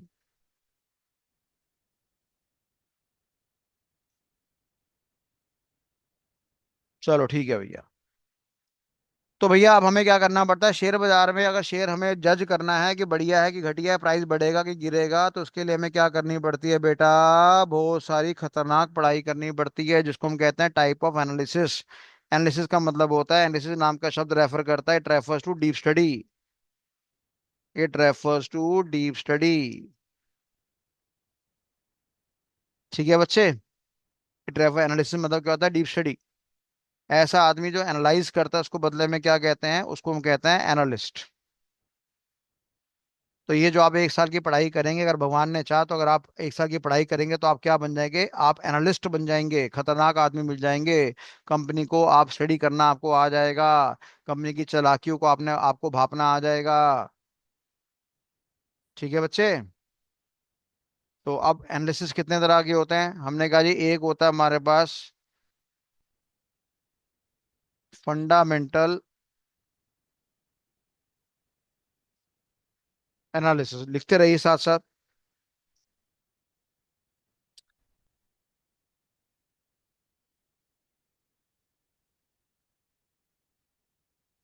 अरे राहुल कुमार कह रहा है कोई सर्टिफिकेशन मिलेगा सैबी का, हाँ सैबी मेरे घर में खुली है बेटा।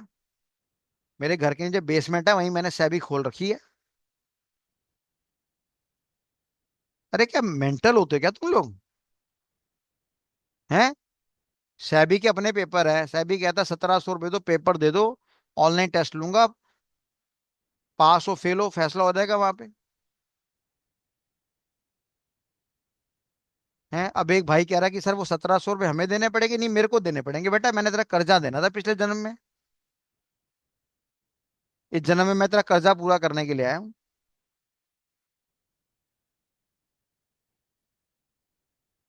जहाँ पैसा खर्च होता है वहां पे तुम्हारी सांसें बंद हो जाती हैं। तुम फिर दोबारा सोचो, ये शेयर मार्केट में तुम आ रहे हो, इसमें पहले पैसा लगाना पड़ता है, फिर पता चले तुम्हारे वॉलेट से पैसा निकलते निकलते ऊपर यमराज देवता आ गया, आ जाओ भाई तेरा तो हार्ट फेल हो गया, तूने तो 1000 रुपए के शेयर लिए हैं और वो 10 रुपए कम हो गए, तुम कह रहे हो हाय हाय मर गया मैं तो।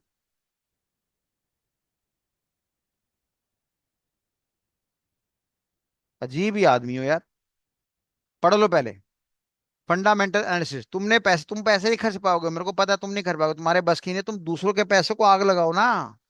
इतना अच्छा पढ़ाई कर लो, इतनी अच्छी पढ़ाई कर लो, म्यूचुअल फंड में एचडीएफसी बैंक में तुम्हारा इंटरव्यू लेगा, सिलेक्शन हो जाएगा, तुम्हारा 1.5-2 लाख महीने का पैकेज आ जाएगा, फिर वो तुम्हें 10-15 करोड़ रुपए देगा, तुम आग लगा के आ जाना, ताड़ियां मार के आ जाना, और ले लिए मजे मैंने। तो पहले हमें क्या करना पड़ता है, फंडामेंटल एनालिसिस। दूसरा, टेक्निकल एनालिसिस।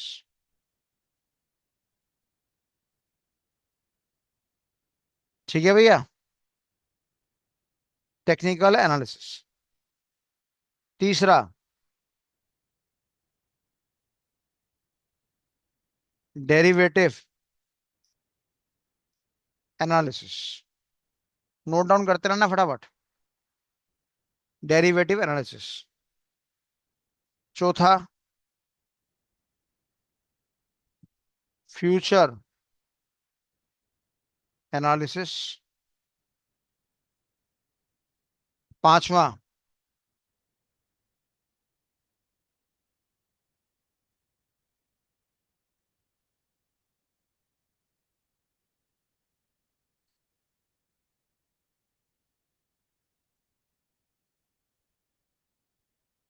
5वां,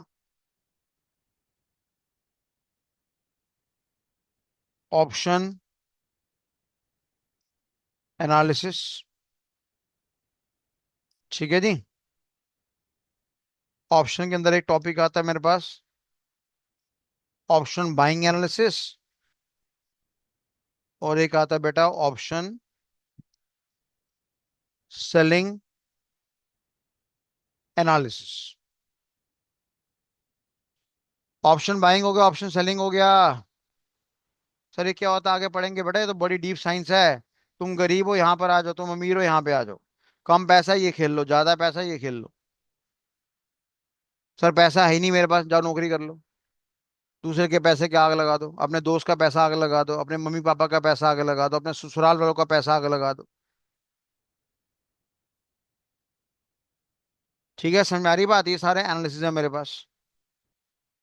अच्छा, उसके बाद भी मेरे पास एनालिसिस और सारे हैं। हमें क्या करना पड़ेगा, कंपनी एनालिसिस भी करना पड़ेगा। कंपनी के बारे में भी डी स्टडी करनी पड़ेगी। ठीक है, पुराने जमाने में कंपनी पिटी थी हमारे पास सत्यम नाम की, बेड़ा गर्क हो गया था। ये तकरीबन 2008 2009 में पिटी थी। उस समय हमारा वो लेमैन ब्रदर भी पिट गया था। और उसी समय बिटकॉइन का जन्म हुआ था, क्रिप्टो करेंसी का जन्म हुआ था, ब्लॉकचेन टेक्नोलॉजी का जन्म हुआ था। तो कंपनी एनालिसिस भी हमें करनी पड़ती है बेटा। फिर ऐसे ही मेरे पास हो गया, हमने कहा जी हमें इंडस्ट्री एनालिसिस भी करना पड़ता है।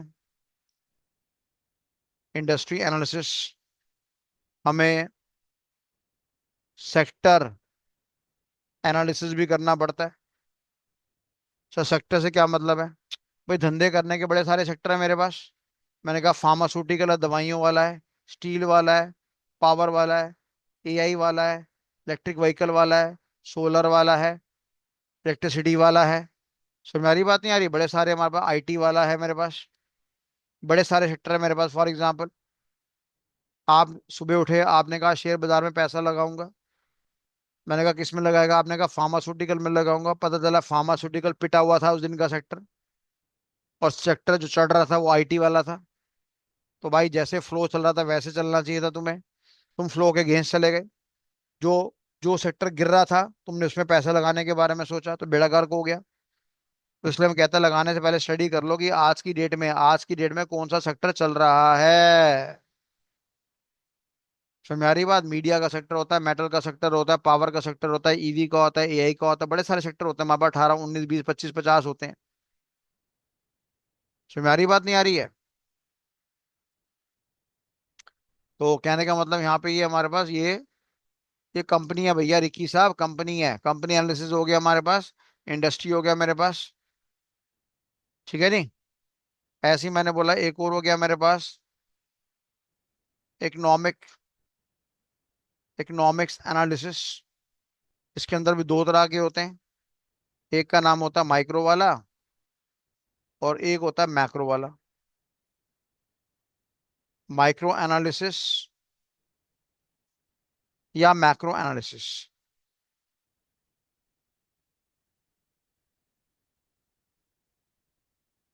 ठीक है नहीं? माइक्रो हो गया, या हमारे पास मैक्रो हो गया। माइक्रो हो गया, मैक्रो हो गया, ये हमारे पास आपका एनालिसिस हो गया।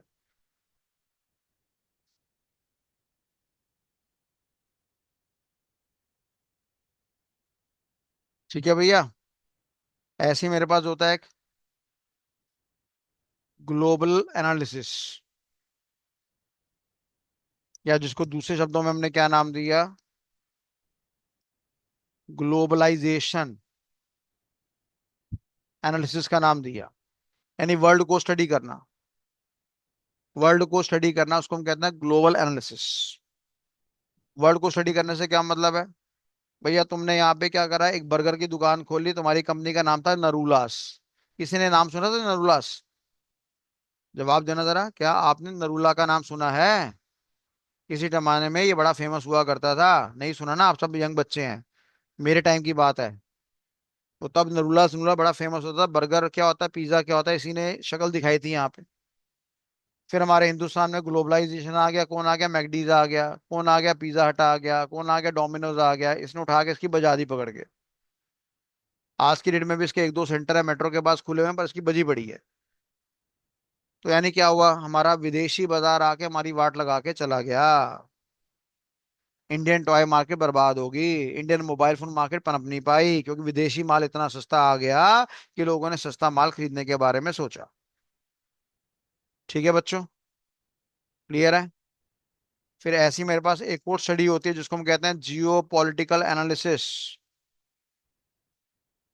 जियो पॉलिटिकल एनालिसिस। ठीक है भैया, यहाँ पे आपके ट्रम्प बाबा आ जाते हैं, पागल हो जाते हैं। वहां पे इसराइल आ जाता है, लेबनान आ जाता है। वहां पे ट्रम्प कह रहा है मैंने डॉक्यूमेंटेशन बना दी है, अब इनके बीच में, इसराइल के बीच में, लेबनान के बीच में युद्ध नहीं होगा। इसराइल वाला कह रहा है डॉक्यूमेंटेशन साइन करने से पहले 150 एयर स्ट्राइक मार देता हूँ, मिसाइल छोड़ देता हूँ। वो साला सुधरता ही नहीं है। अब ट्रम्प की क्या चालाकी चल रही है हमें नहीं पता। ट्रम्प सामने बोल रहा होगा कि मैं शरीफ बन जाऊंगा, तू मारता रहियो पीछे से पकड़ के। समझ में आई बात नहीं आई? पीछे इसने क्या कहते हैं अपना क्रिप्टो मार्केट की वाट लगानी थी, इसने कह दिया कि भाई मैं टैरिफ बढ़ा दूंगा। जब ये खबर मदार में है कि मैं टैरिफ बढ़ा दूंगा, तो भैया क्रिप्टो बाजार बड़ी भयंकर तरीके से टूटा। जो बंदे यूट्यूब में आके जिनके पास लिमो क्या लैम्बोर्गिनी थी उनके पास, जो मेरे ख्याल से 250 250 करोड़ के मालिक थे, उन लोगों ने उसी रात आत्महत्या कर ली थी। फांसी चढ़ गए थे, इतना घाटा हो गया था, लिक्विडेशन हो गया था, माल बिक गया था सारा घाटे में। एक ट्रम्प बाबा की घटिया इंफॉर्मेशन न्यूज के दम पे। तो कहने का मतलब यहाँ पे है कि भैया ये विदेश के बारे में, वर्ल्ड के बारे में भी आपको इन्फॉर्मेशन रखना पड़ता है। काफी सारे देश प्रभाव डालते हैं हमारे पर, रशिया प्रभाव डाल सकता है, अमेरिका डाल सकता है, चाइना डाल सकता है। और वो नॉर्थ कोरिया वाला मोटू, प्यारा प्यारा मोटू, गोलू मोलू मोटू, वो तो डाल ही सकता है, वो तो पागल है। तो कहने का मतलब है कि भैया आपको जियो पॉलिटिकल एनवायरनमेंट के बारे में भी जानकारी मेंटेन करना पड़ता है।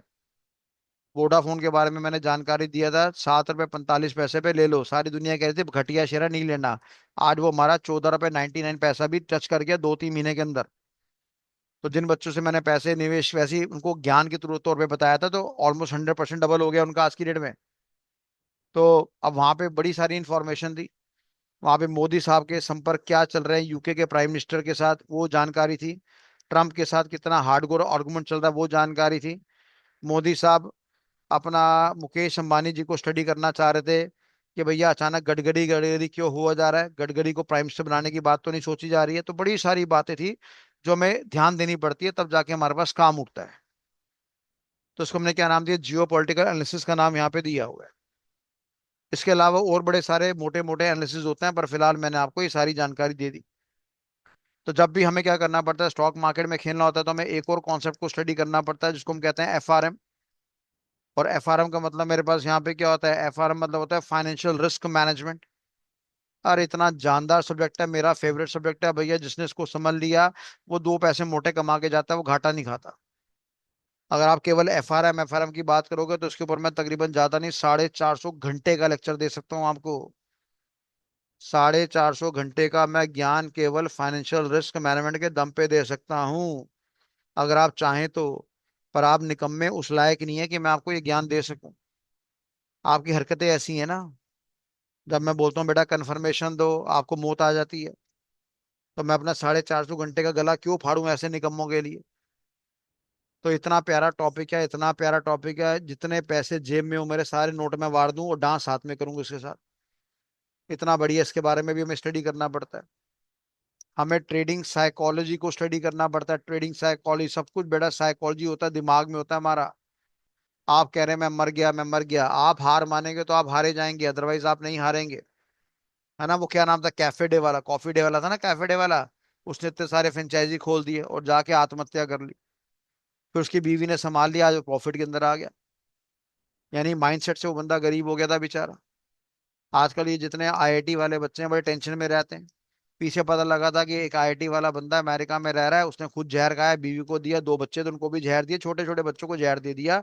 और पता चला क्यों जहर दिया, कहता जी मेरे खाते में 1 करोड़ रुपए पड़ा हुआ और मेरे को नहीं लग रहा कि मैं अपनी जिंदगी जी पाऊंगा। उसके बैंक अकाउंट में 1 CR पड़ा हुआ था और वो कह रहा है भाई मेरे को नहीं लग रहा मैं जी पाऊंगा, मेरे पास ये कम पैसा है, मेरे बच्चों को गरीबी देखनी पड़ेगी, इसलिए मेरे लिए मरना आसान है। इसको कहते हैं ट्रेडिंग साइकोलॉजी का माइंड। आपका माइंडसेट कितना स्ट्रांग है, कितना कमजोर है, ये सब उस पर निर्भर करता है। आपका दिमाग डिसाइड करता है कि आप अमीर बनेंगे या गरीब बनेंगे। तो जितना माइंड आपका स्ट्रांग होता है उसको स्ट्रांग बनाना चाहिए, और वो किसके द्वारा बनता है, वो बनता है मेडिटेशन के द्वारा। इसलिए जितने लोग स्टॉक मार्केट में डील करते हैं, क्रिप्टो करेंसी में डील करते हैं, फॉरेक्स में डील करते हैं, कॉमोडिटी बाजार में डील करते हैं, इन सब के लिए कंपलसरी होता है मेडिटेशन करना। आप नहीं कर सकते, कोई क्लासेस नहीं ज्वाइन कर सकते, कोई बात नहीं, राम नाम मतलब कि नाम जाप करो जो प्रेमानंद जी कहते हैं, राधा राधा राधा राधा राधा राधा। जो दूसरे डिफरेंट अपने रिलीजन के हैं वो अपने ईश्वर का नाम लें। वो जीसस को याद करें, अल्लाह को याद करें, सतनाम वाहिगुरु को याद करें, जिसमें आपको सुकून मिलता है वो याद करिए, पर एटलीस्ट आप करिए। अगर दिन में आपने 2 घंटे मेडिटेशन कर लिया तो भाई साहब आप तो आईएएस ऑफिसर बन जाओगे। तो होता क्या कि माइंड को कंट्रोल करना बड़ा जरूरी होता है। क्योंकि जब हम शेयर बाजार की बात करते हैं तो शेयर बाजार में 2 ही लोग मरते हैं, एक वो जो लालच करता है, ग्रीड करता है, लालच करता है, और जो फियर करता है। और फियर वालों को हमने क्या नाम दिया, फोमो का नाम दिया हुआ। फोमो का मतलब क्या होता है, फियर ऑफ मिसिंग आउट। कह रहा है जब आपको डर लगता है मेरे हाथ से मिस हो जाएगा। मैंने बोला बेटा एक काम करो, कॉइन स्विच में आप सभी बच्चों के लिए अकाउंट खोलना कंपलसरी है। अगले आधे घंटे का टाइम दे रहा हूँ। अगर इसमें अकाउंट खोल लिया तो बढ़िया, तो मैं पढ़ाऊंगा। अदरवाइज जिसका अकाउंट नहीं खुला होगा उसको मैं एडमिशन नहीं दूंगा। तो मैंने डर पैदा कर दिया। अब इसमें से काफी सारे मस्ती वाले बच्चे होंगे, वो कह रहे हमने वैसे ही नहीं पढ़ना था सर, आप हमें क्या कन्विंस करोगे, बाहर में जाओ, गेट आउट। तो बच्चा वैसे ही भाग गया। और जो बंदा पसंद कर रहा था कि नहीं सर मेरे को तो पढ़ना है, वो इसमें आ गया, किसके अंदर आ गया, फोमो के अंदर आ गया, फियर ऑफ मिसिंग आउट के अंदर आ गया। उसको डर लग गया कि भैया अगर मैंने आधे घंटे में अपना केवाईसी नहीं करा तो विकास सर मेरा नाम इंक्लूड नहीं करेंगे। क्योंकि होता क्या है कि जो बंदा शेयर को बेचता है, जो बंदा शेयर को सोल्ड करता है, सोच के बताओ उसके मन में क्या चल रहा है, उसके मन में फियर चल रहा है। वो कहता है अभी बेच लो, फ्यूचर में बाजार गिरेगा, फ्यूचर में बाजार गिरेगा। और जो बंदा शेयर परचेज करता है, एक बंदा सेल करता है, एक परचेज करता है। जो बंदा परचेज करता है उसके मन में लालच होता है, ग्रीड होता है, लालची होता है। वो कहता है भाई मेरा 150 रुपए का शेयर 200 में पहुंच जाएगा। तो यानी जो बंदा परचेज करेगा वो लालची होगा, और जो बंदा बेचेगा वो डरपोक होगा। तो ये दोनों को मैनेज करने के लिए हमें क्या करना पड़ता है, हमें मेडिटेशन का सहारा लेना पड़ता है, जिसको ट्रेडिंग साइकोलॉजी कहते हैं। ठीक है भैया, क्लियर है बात सभी को? तो अगर आपको यहां तक क्लियर है तो दबाओ, दबाओ आर नाम का बटन दबाओ। यहां तक क्लियर है तो आर नाम का बटन दबाओ, मेक इट फास्ट। चलो बहुत बढ़िया। बहुत बहुत धन्यवाद अनिल भाई का, बहुत बहुत धन्यवाद विष्णु का, विनीत का, विष्णु का, बबीता का, अभिनव का, ऋषि का, योगेश का, राशिद खान का, सोनिया का, कादरी साहब का, अर्जुन का, राजा बाबू का, सचिन का, दियो ब्रोत्रा, नाम अजीब से, माफी चाहता तो नहीं लिया, मनोज स्वामी हो गया, गुंजोत सिंह हो गया, अंकित सागर हो गया, चित्रण हो गया, सिराज हो गया। देखो सिराज आ गया, नाराज था हमसे, आगे खुश हो गया, आगे वापस। सिराज का डांस पूरा हो गया। राइजन हो गया, शुभम हो गया। ये सारे वो बेशर्म है जिन्होंने आज से पहले आर नहीं दबाया। इनको लग रहा था कि सर हमारा नाम लेंगे तो हमारा नाम आ जाएगा। प्रदीप गुप्ता की जय हो, अजय कुमार की जय हो, संजीव कुमार की जय हो, रिकी भैया की जय हो, शाहरुख खान की जय हो, चंदन जी की जय हो। जय जय करवा लो अपनी बस। चलो, तो मेरे ख्याल से यहाँ तक थोड़ा सा आइडिया लगा। तो आज की क्लास यहीं तक करते हैं, नहीं तो आपका दिमाग भारी हो जाएगा। 1.5 घंटे में तो अंग्रेजी मूवी खत्म हो जाती है। तो आपने 1.5 घंटे में अंग्रेजी मूवी का आनंद ले लिया, हिंदी के रूप में आनंद ले लिया, मूवी पढ़ाई के रूप में आनंद ले लिया। तो फटाफट मेरे को फीडबैक दो, कैसा रहा, गंदा रहा, गुड रहा, बैड रहा, वेरी गुड रहा, वेरी बैड रहा, एवरेज रहा, एक्सीलेंट रहा, सुपर डुपर बहुत बढ़िया रहा। बताओ भैया, कंफर्मेशन दो। जल्दी जल्दी कंफर्मेशन दो मेरे को। 1.5 घंटे की मेहनत करिए, जानना है सही दिशा में जा रहे हैं गलत दिशा में जा रहे हैं।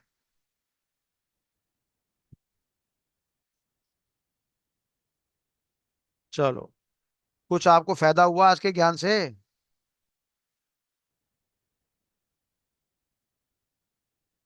बहुत बढ़िया। अब देखो छोटी सी बात है, सुनो मेरी बात।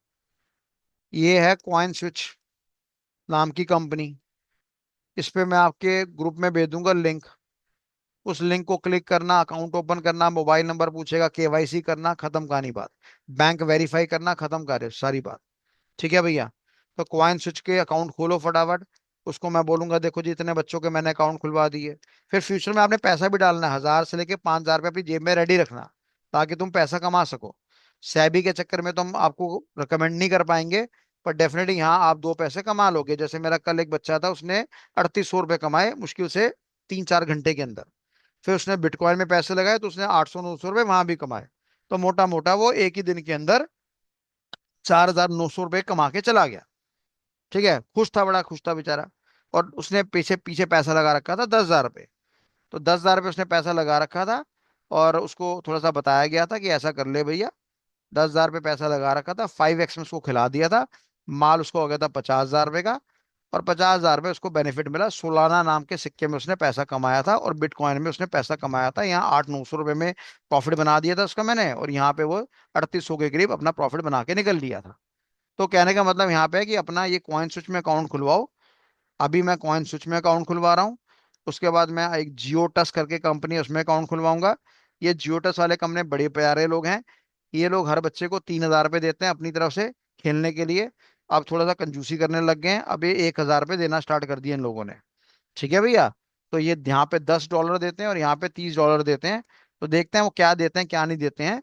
तो तुम्हें मैं फ्री के पैसे दिलवाना चाहता हूँ, पर फ्री के पैसे मैं तभी दिलवा पाऊंगा जब तुम्हारे अकाउंट खुले होंगे।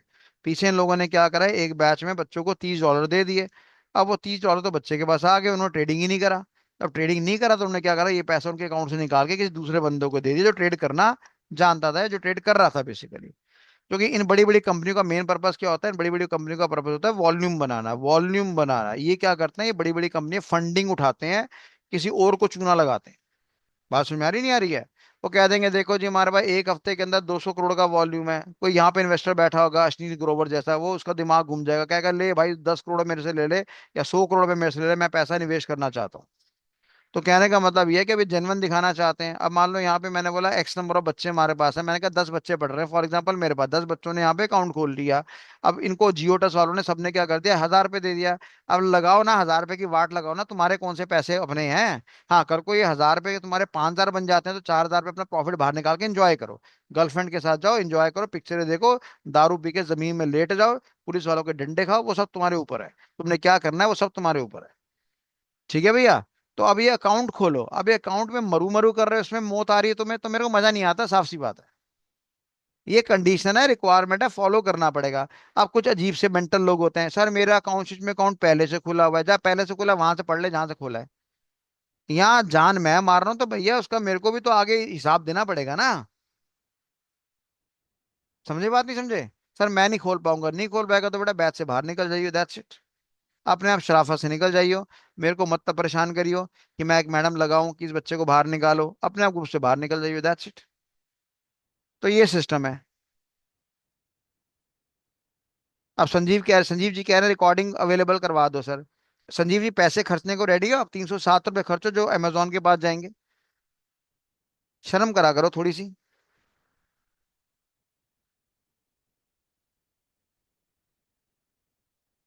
अब जो कंपनी वाले पैसे मांगे वो तो देने पड़ेंगे ना आपको, या वो भी मैं लगाऊं।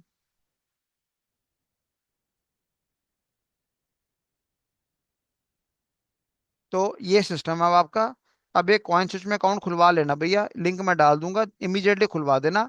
और अगर मेरे को ढंग से रिस्पॉन्स नहीं मिलेगा फिर ठीक है, फिर हम ज्यादा लंबी गेम नहीं खेल पाएंगे। ठीक है जी, it is mandatory for everyone. Aditya Chaurasia ji, अगर आपको मैंने पहले बोला था तो पहले दूसरे कोर्स के लिए बोला था, ये दूसरा कोर्स है। उस कोर्स में तो आप बैठे नहीं हो।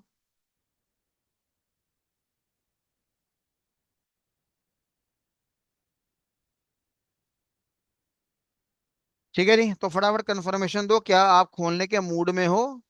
अगर मूड में हो तो एम नाम का बटन दबा दो, और नहीं तो एन नाम का बटन दबा दो, अगर मूड में नहीं हो तो। मैं एन नाम के बंदों की शक्ल देखना चाहता हूँ, एन नाम का बंदा कौन है। स्पीड बहुत फास्ट जा रही है तो मेरे को तो सब एमएम ही नजर आ रहे हैं। हाँ लिंक मैं भेज दूंगा, अभी क्लास के बाद लिंक भेज दूंगा, आप उसको इम्प्लीमेंट करना स्टार्ट करो। ठीक है भैया, बहुत बढ़िया, ऐसे ही बच्चे चाहिए बस। पूरी कोशिश होती है मेरी आपका पैसा बचाने की। अब जहाँ थोड़े बहुत खर्चने पड़े तो चिंडी चोरी मत करा करो। अजय कुमार जी व्हाट्सएप में ना आप वॉइस मैसेज भेज दो बेटा, कॉलिंग अटेंड करने का समय नहीं मेरे पास। आपको जो सवाल पूछना है आप पूछ सकते हो वहां पे, वॉइस मैसेज की फॉर्म में अपनी सवाल पूछ लीजिए। आपको मेरा व्हाट्सएप नंबर बच्चों को पता ही होगा, 8750519151। ठीक है भैया। और आप सभी को पता है डेटा ट्रांसमिशन कॉस्ट आपको 100 रुपये देना पड़ेगा, ये बात बड़ी क्लियर है, तो ये दिमाग में है ना आपके अभी। अभी एक दो क्लास ले लो, देख लो विकास सर को पढ़ाना आता है कि नहीं आता, फिर 100 रुपये को आग लगाना।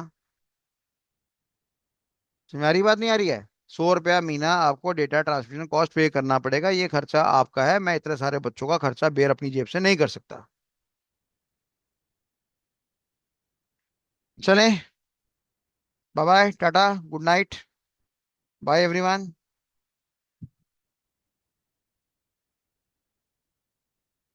चलो भैया, एंजॉय करो, डिनर करो, खाना खाओ, घूमो फिरो, मस्ती करो। Bye everyone.